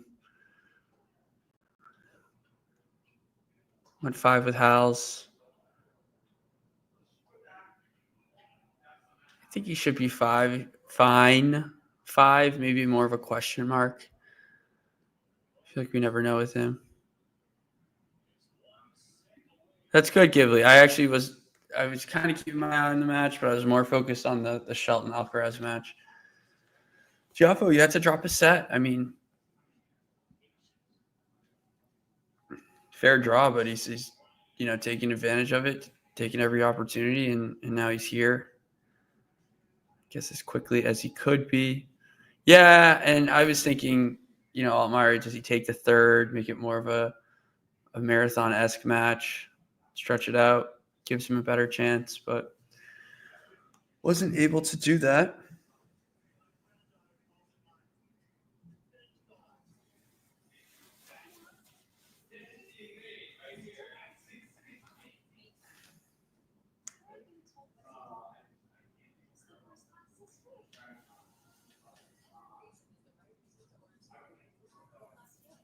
Yeah, Ghibli. I guess that's a conversation we were having a little bit earlier. Like, who would you rather see? I give him a shot just because.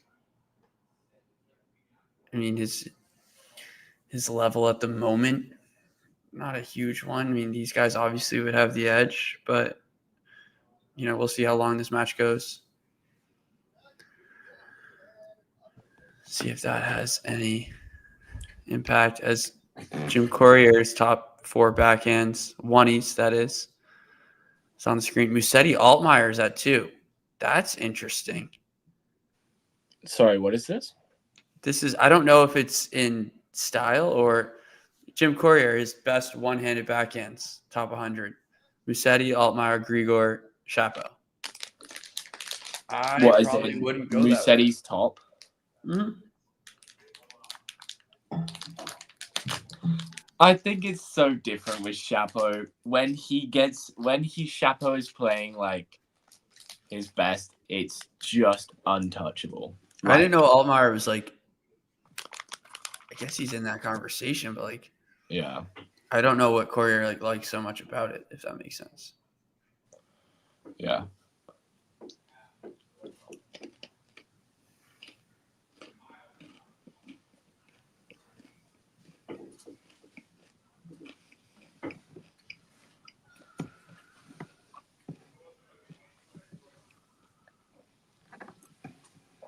Like, the level from Chapo in Dallas was simply too good. Like, it's the definition of too good. Once I saw that, I think it was the breaker against Mahalacha, I was like, all right, like, case closed. Like, this guy is doing it. I don't care who's on the other side.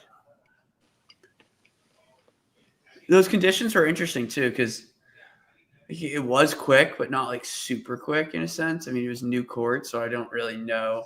Yeah. I'm not, like, remembering it as well as it used to be.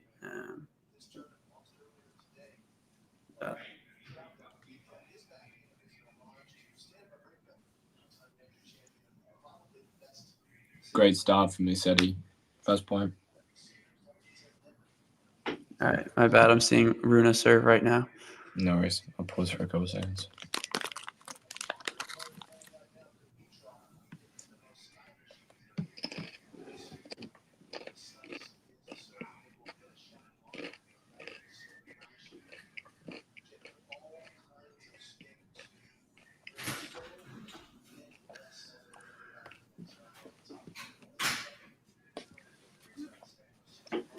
And yeah, I mean, Ghibli brings up that point. Like, that's something I was interested in watching because I was like, all right, like, I feel like Rune does like to get a little tighter to the baseline. And oh my, what a pass. What a pass from Musetti from way downtown. Oh my God, that's so good. Sorry, now I jumped you a bit. No, that is so good. I paused for too long. I was pausing to wait. Right. You. I'll pause. No worries. I caught up.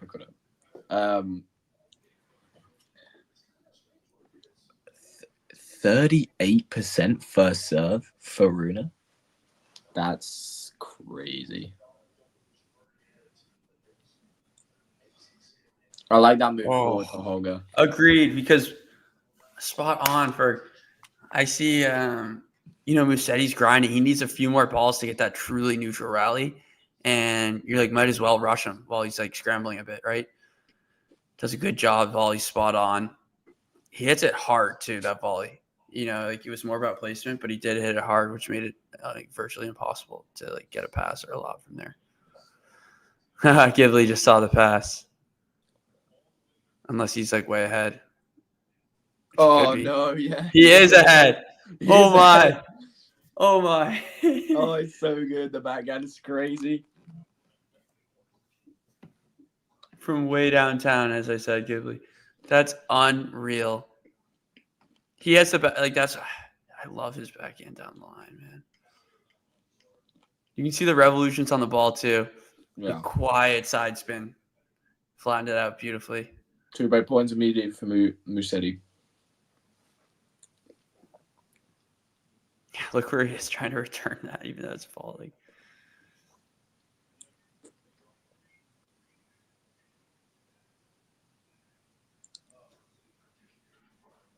Loads it with topspin. Gets in the casual inside out. So much.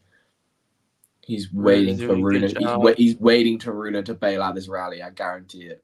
Yeah. I love when Rune digs in a bit, though. Let's see. He's going to say, okay, I'll earn this. Good job so far. It's so Musetti big. It's so goes big. after it, though.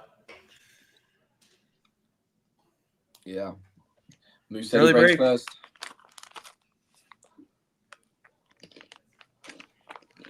Yep. Earlier. Exactly. That's the trick.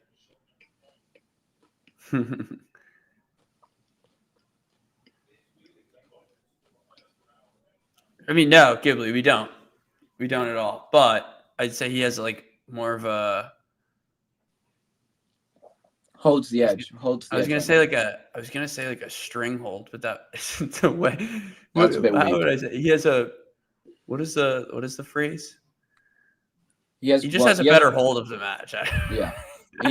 He has 1 foot in the quarterfinals right now. Okay. Well, I'd say half a foot. I was gonna say the same thing.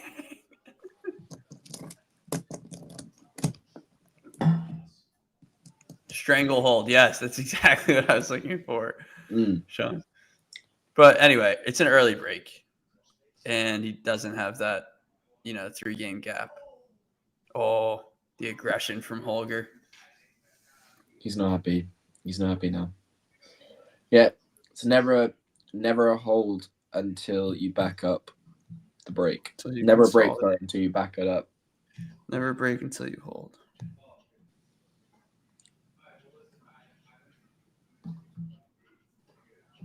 Wow. I think Musetti is the second best on tour with variety. And first is Carlos? Yeah.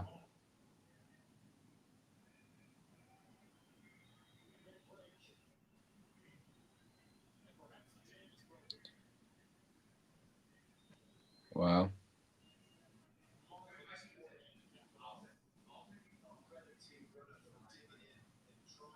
Carlos goes to you. Yeah.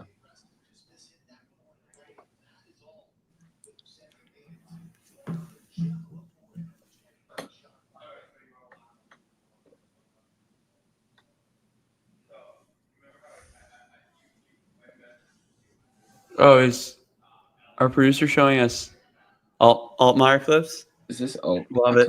Love it. Yeah, that is alt. I didn't have it like zoomed out. I'm like, I think I that's like Altmaier. as soon as it came on, I was like, is that I was about to say, is that Marajan? And then he hit the one-hander, and I was like, oh, that's Altmaier.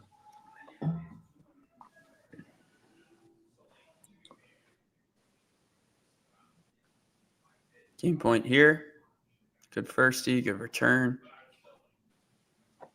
Goes long.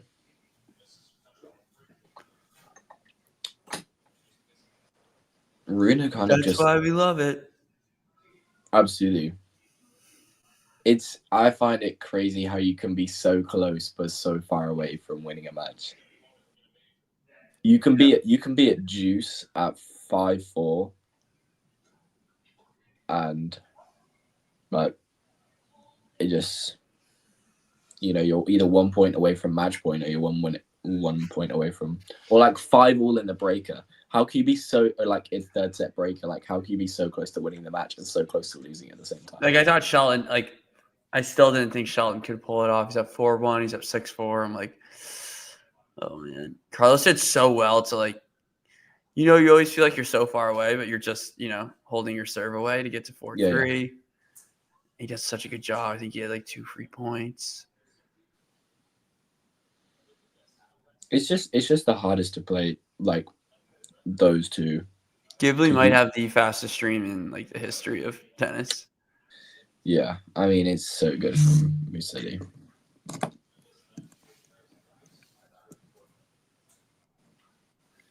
Rune is one tough hold away from breaking back, like I was saying something now, I can't remember.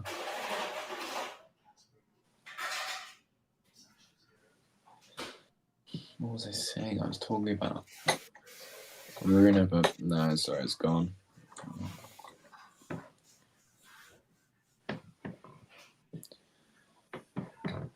Quick shout out to Katie Swan for winning her first title since 2022. She's been out for like 18 months with injury. And yeah, she used to be like world number 118. And like she's been out for like 18 months. And she won a W15 in San Diego today. So, happy for her.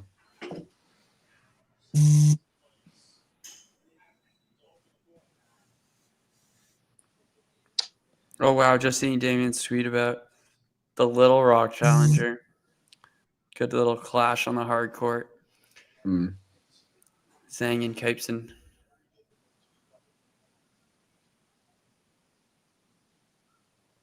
Katie Swan.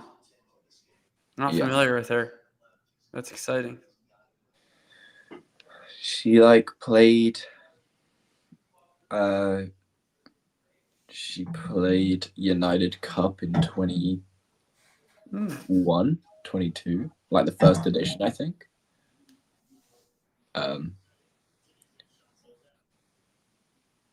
Yeah. Wow. Good read from Rune. Yeah, really good. How many times have you seen Musetti go straight over and like the lob's too good? Right.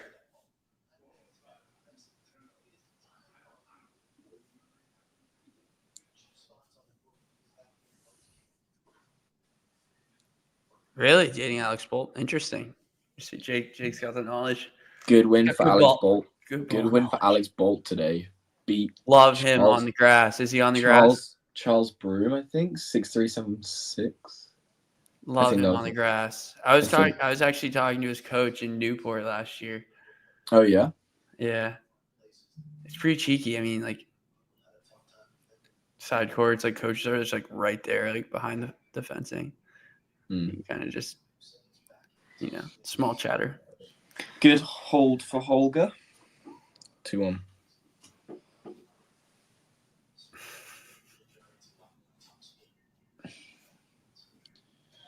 Yeah, but it's they're just running through Birmingham qualifiers at the moment, so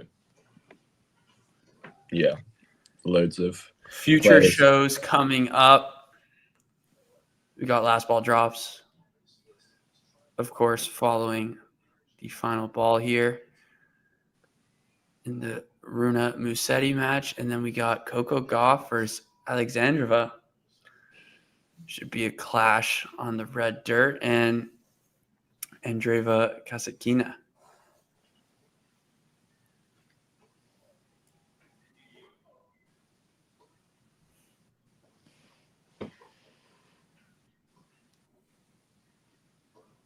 It's a good question. Fergus, you would know that better. Where is Bolter in the rankings now? Bolter? Or Bolt? Katie Bolter. Oh, Katie Bolter? 34.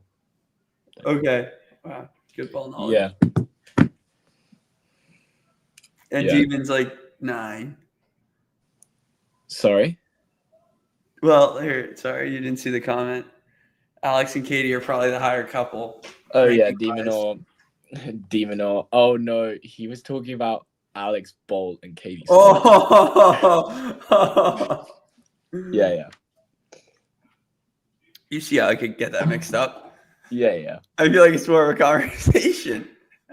Yeah, I was a bit like, where have you plucked these two from? But okay. Yeah.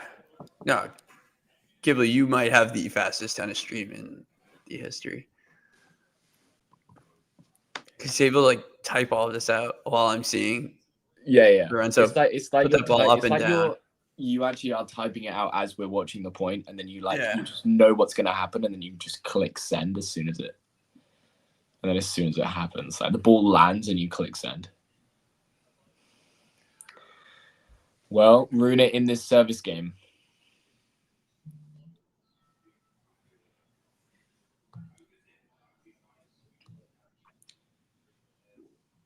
Ghosty, she made it official when she won the US Open. I think that's a good enough achievement as it is, right? Totally.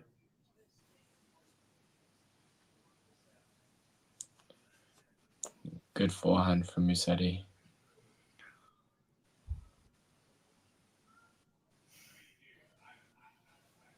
Yeah, I mean, Alexandrova, like, impressive dirt season, I think, in my opinion. So, yeah, I mean, she has the game. She has the ability, the consistency in a sense. But, yeah, level's going to have to be high. Oh, man. I thought we were going to see a Ghibli comment for that one, but yeah, for real. It's just been too good over and over again. Thank you, Jake. I like it. It's dirt season.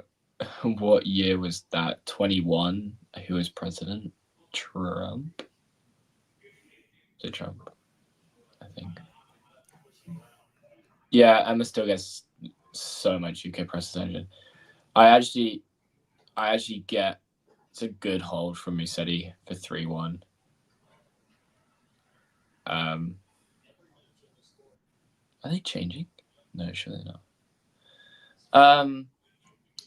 Yeah, she still gets loads of press attention. Like, there's a notification that comes through on my phone, like from Sky Sports, like, or BBC Sports, whenever like Draper wins or Draper loses, right? And I get a notification on my phone that comes through whenever Raducanu wins or Raducanu loses, but Raducanu isn't even the British number one. Like, Bolters has been British number one for like nearly 2 years, and Raducanu still gets more press attention because she won the US Open. Like, still feel like she'd play so much better if she had less press attention. And everyone stopped thinking she was going to win the US Open again. True. Because she might if everyone stops talking about it. Backhand's on a string right now, eh? Yeah, it actually is. It's a joke. Just winding up Rune completely. Mm-hmm. He's lulling him a bit, you know? Mm-hmm. It's like he's literally just... No real game plan from Rune, it feels. No. Take the ball early, try and trap on returns, like...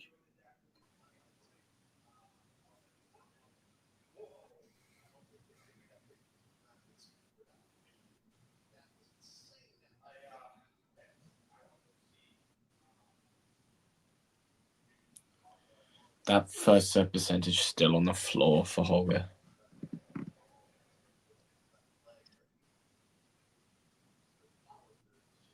Wow. All right. I mean, this is now or never, right? Yeah, absolutely. He's finding the net more than PSG. That's crazy. This guy's a legend. That's crazy. Ghibli, where have you been?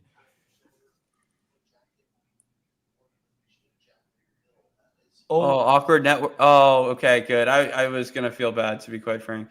Yeah. The what Peggy said was without the slightest hint of irony.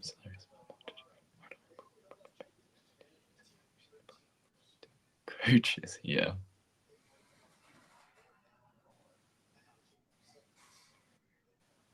I think it's very like she's very particular with the kind of people she likes to have around her. Very chilled out, not too stressed, but like when she wants to like do loads of work on a certain area, then they can like I feel like obviously like I have no idea because I'm not in the Raducanu camp and like there are like yeah, it is her father. Her father is very I mean, hey, sorry to interrupt, but that's a big one from Rune. Yeah, absolutely. Dude, Musetti's ability to pick that ball up is ridiculous. Yeah. It's a good smash from Holger, assuming that in this match he's missed some very easy smashes.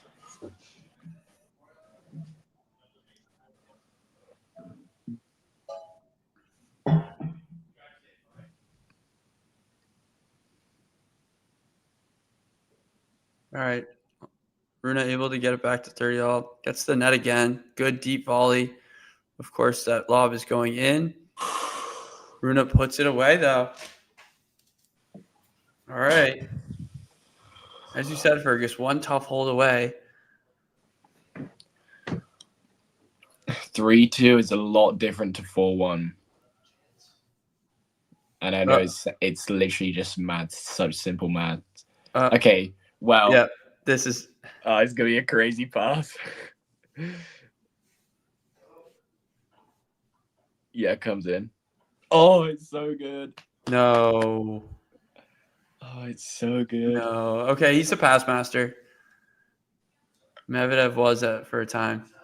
This guy's a pass master. On a hard court. Sure thing. Ridiculous.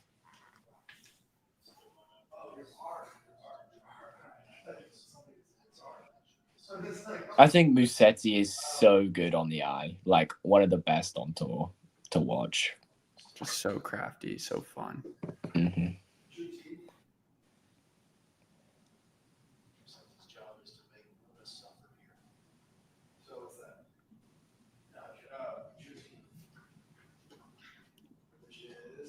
I don't really know what that means, but yeah.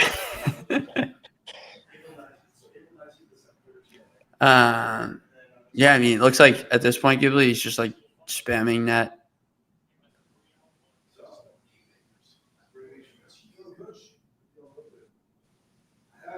Another chance. Musetti goes to the lob. I mean, he's getting to the net and like creating opportunities for himself. Yeah. I mean, I kind of see it. I kind of see Lorenzo more than I see Dimitrov, right? In like the way of like the like Federer-esque sort of like I saw Jane's in chat as well. I like that before the one match that I remember.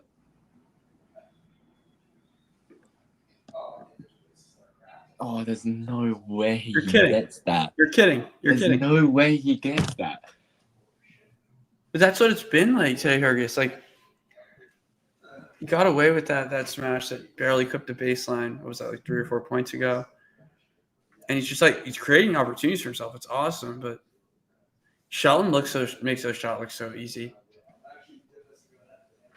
Jane said, let's go 5. So true. Let's go 5. Why not? Might as well. Why do I kind of feel like there's still 5 in this one? Okay, maybe not. That's just that's a Fonseca bailout right there from Rune. But Dude, Ghibli is at the match. Like, I swear, I need to cover like chat. The tougher the hold, we'll see. What's Rune got? I reckon he goes wide. I'm leaving chat for this. He did go wide. That's 2 for 2, by the way. Hell yeah. Do you reckon he doubles? Please don't double. I reckon he goes big and probably falls it in too. No, goes super soft. Wanted a forehand, takes a backhand. It's up the line. No. He put Musetti at a crossroads, but that slice is too good. Defends it well. backhand rally. Oh, he middle. misses. Musetti gets away with it. I mean, at the end of the day, it's like not even a bet. Like, not that he wanted to do that, but it's like not the end of the world to just throw a middle ball and let Rune hit it 100 miles an hour for no reason. Yeah, just so mentally checked out.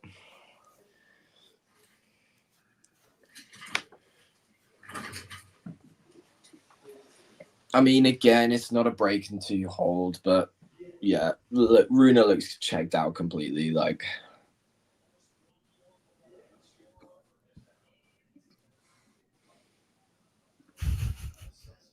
wait, sorry.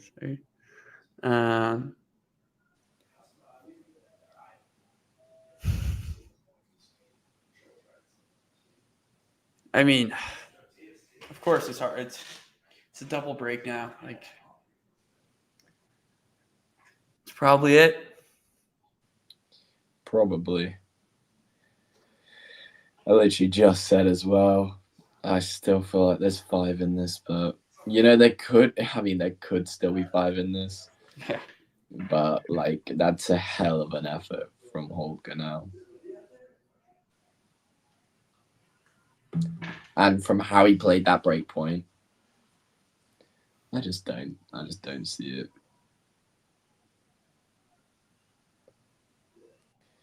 Yeah, what's Holger got in the tank? So is Rune.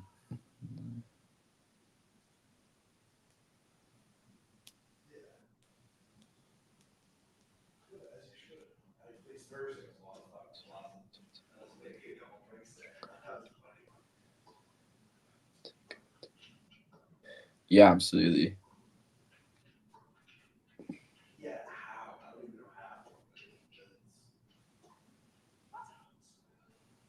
Start of the clay season, who thought one of the quarterfinals of Roland Garros would be Tiafoe? I mean, that's just such a strange decision. He loves to pick things up, but it's just never consistent. Like, so strange.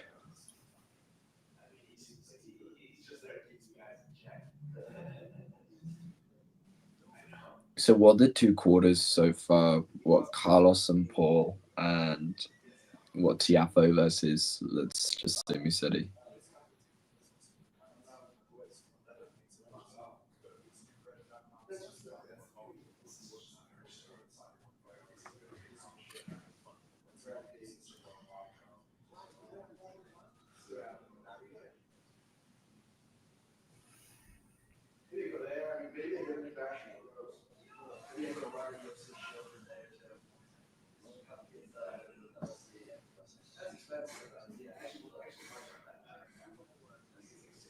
Yeah, I mean, he's just knifing the slices and then just absolutely rips it.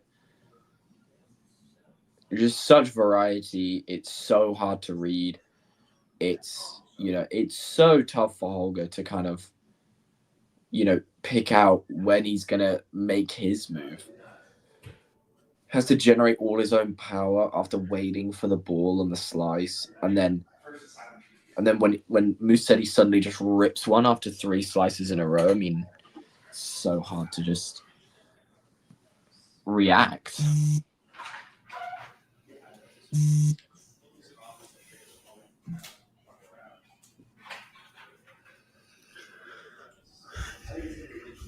yeah, Ghibli, I mean, this is something I was waiting for, like, for Musetti to shine during the clay season. Like, it's crazy that this is his first time making, Masters semis.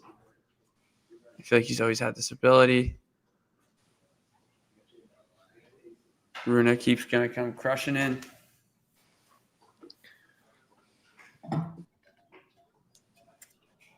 Obviously made the final in Monte Carlo.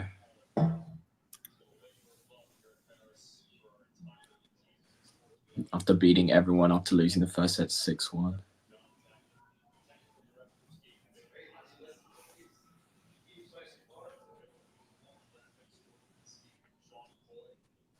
What about Svitolina today against Paolini? I called Svitolina to win that one as well.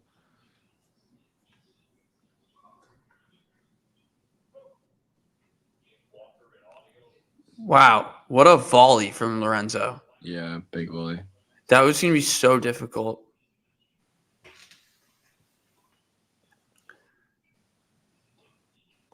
Fair. Played with a lot of margin on that like approach shot. Yeah. I knew he was following it in and just had to trust himself once he got there.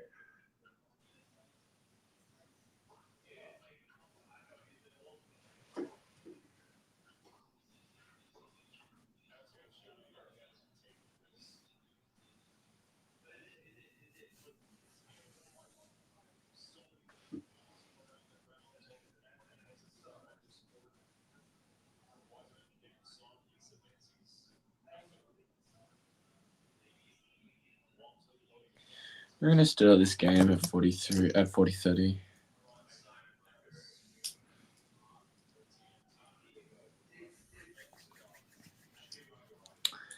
And needs to get it to juice though, so desperately. Otherwise, you feel like Rune is going to bail out this next service game. Right. Probably just the match in general, but yeah. Well, yeah, if he bails out the next service game, then yeah, he's bailed out the match, hasn't he? So.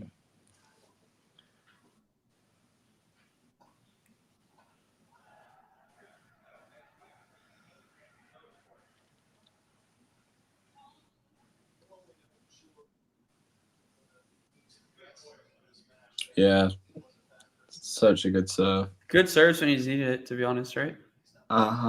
Big time. 5-1. That flat up the tee. Worked.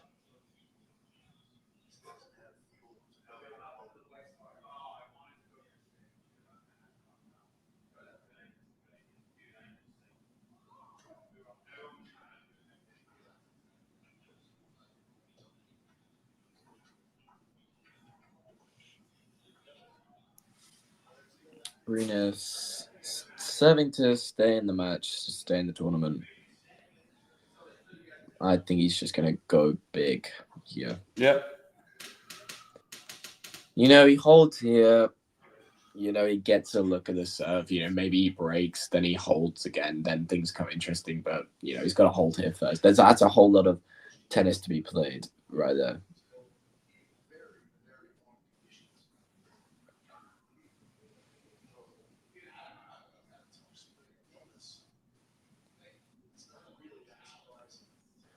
I will always think about the when I see Holger Rune's mum on a tennis court, I will forever think about that moment where Rune was playing Berrettini. His mum said to cover the backhand on the serve, and Berrettini went forehand, and Rune was furious. He does that at times too. I remember in Miami, I think, yeah. I forget who he's playing. He's like, coach tells him like body serve. He just like goes, it's like up in arms, serves wide. I'm like, all right. Yeah. It's not like, like you have to take some credibility yourself.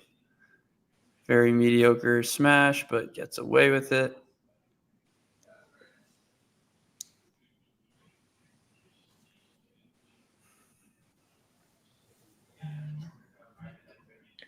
Isn't baseline defense such a huge part of the game, though? You take away everyone's baseline defense, what? It's just pure winners. Like, that doesn't make any sense, Ghosty. Solid hold from Rune.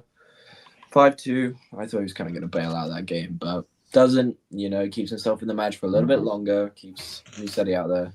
See if there's any nerves from Musetti trying to serve this one out.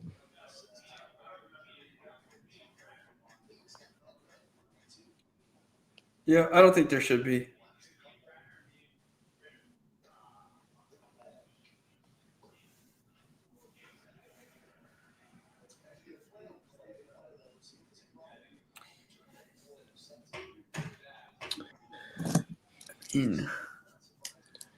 I guess empty seats is a conversation a little bit. I mean, well, I guess it's 10 past midnight. Right. It's like just Sunday night. Yeah. People see Musetti's taking a third and they're kind of thinking, well, it's kind of like dusted. But maybe really break in the fourth is like. Yeah, exactly. Yeah. I remember there was a Wimbledon last year. It was like everything was done for the day. The last thing on court 1 was Zverev Giron at Wimbledon, and on grass that was just it was kind of grim. And then everyone had kind of gone home, like all the matches had done, because like that was the day that Murray played his final match. Got it. And then like no one turned up because like the organizers suddenly were like, because they had to call Wozniacki Fernandez early, and it was like 4-3 in the third. Yeah, and then they suddenly just put it on court 1, and no one was in there. No one was in there because they told nobody about it. I remember that. Wow. Well, Musetti gets an ace to start it, but there, Rune somehow paints managed the to line. It's the line, and he's in the service game.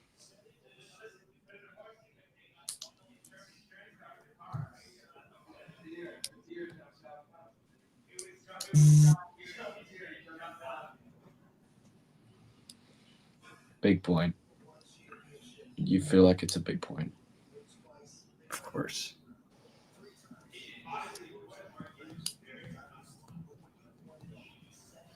I always feel like if you're trying to stay in a match, typically when you're just up a break, like if you get to that 30-all point, then like, all right, like that's your mark.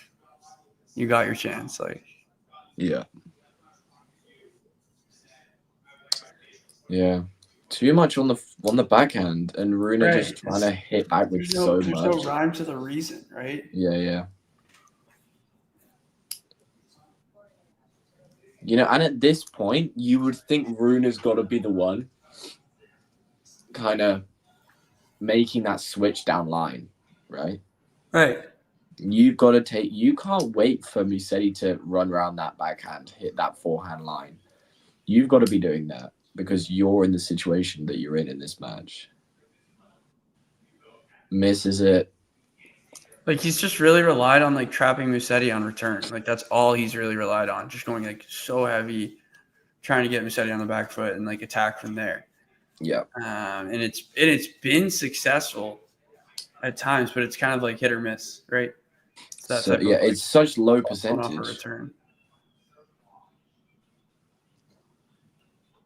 So double match point here for Lorenzo Musetti.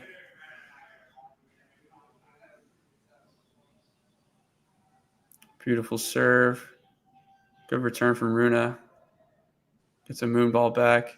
Musetti steps into it inside out forehand. He's going to get an overhead. Doesn't hit it big. Pick up for the win. Rune does goes so good. wide. He does so well. I was kind of thinking that that Rune, the Musetti passing shot against Djokovic last year, where he was like in the flower beds in the first row. Yeah, and he hit the backhand winner. Yeah.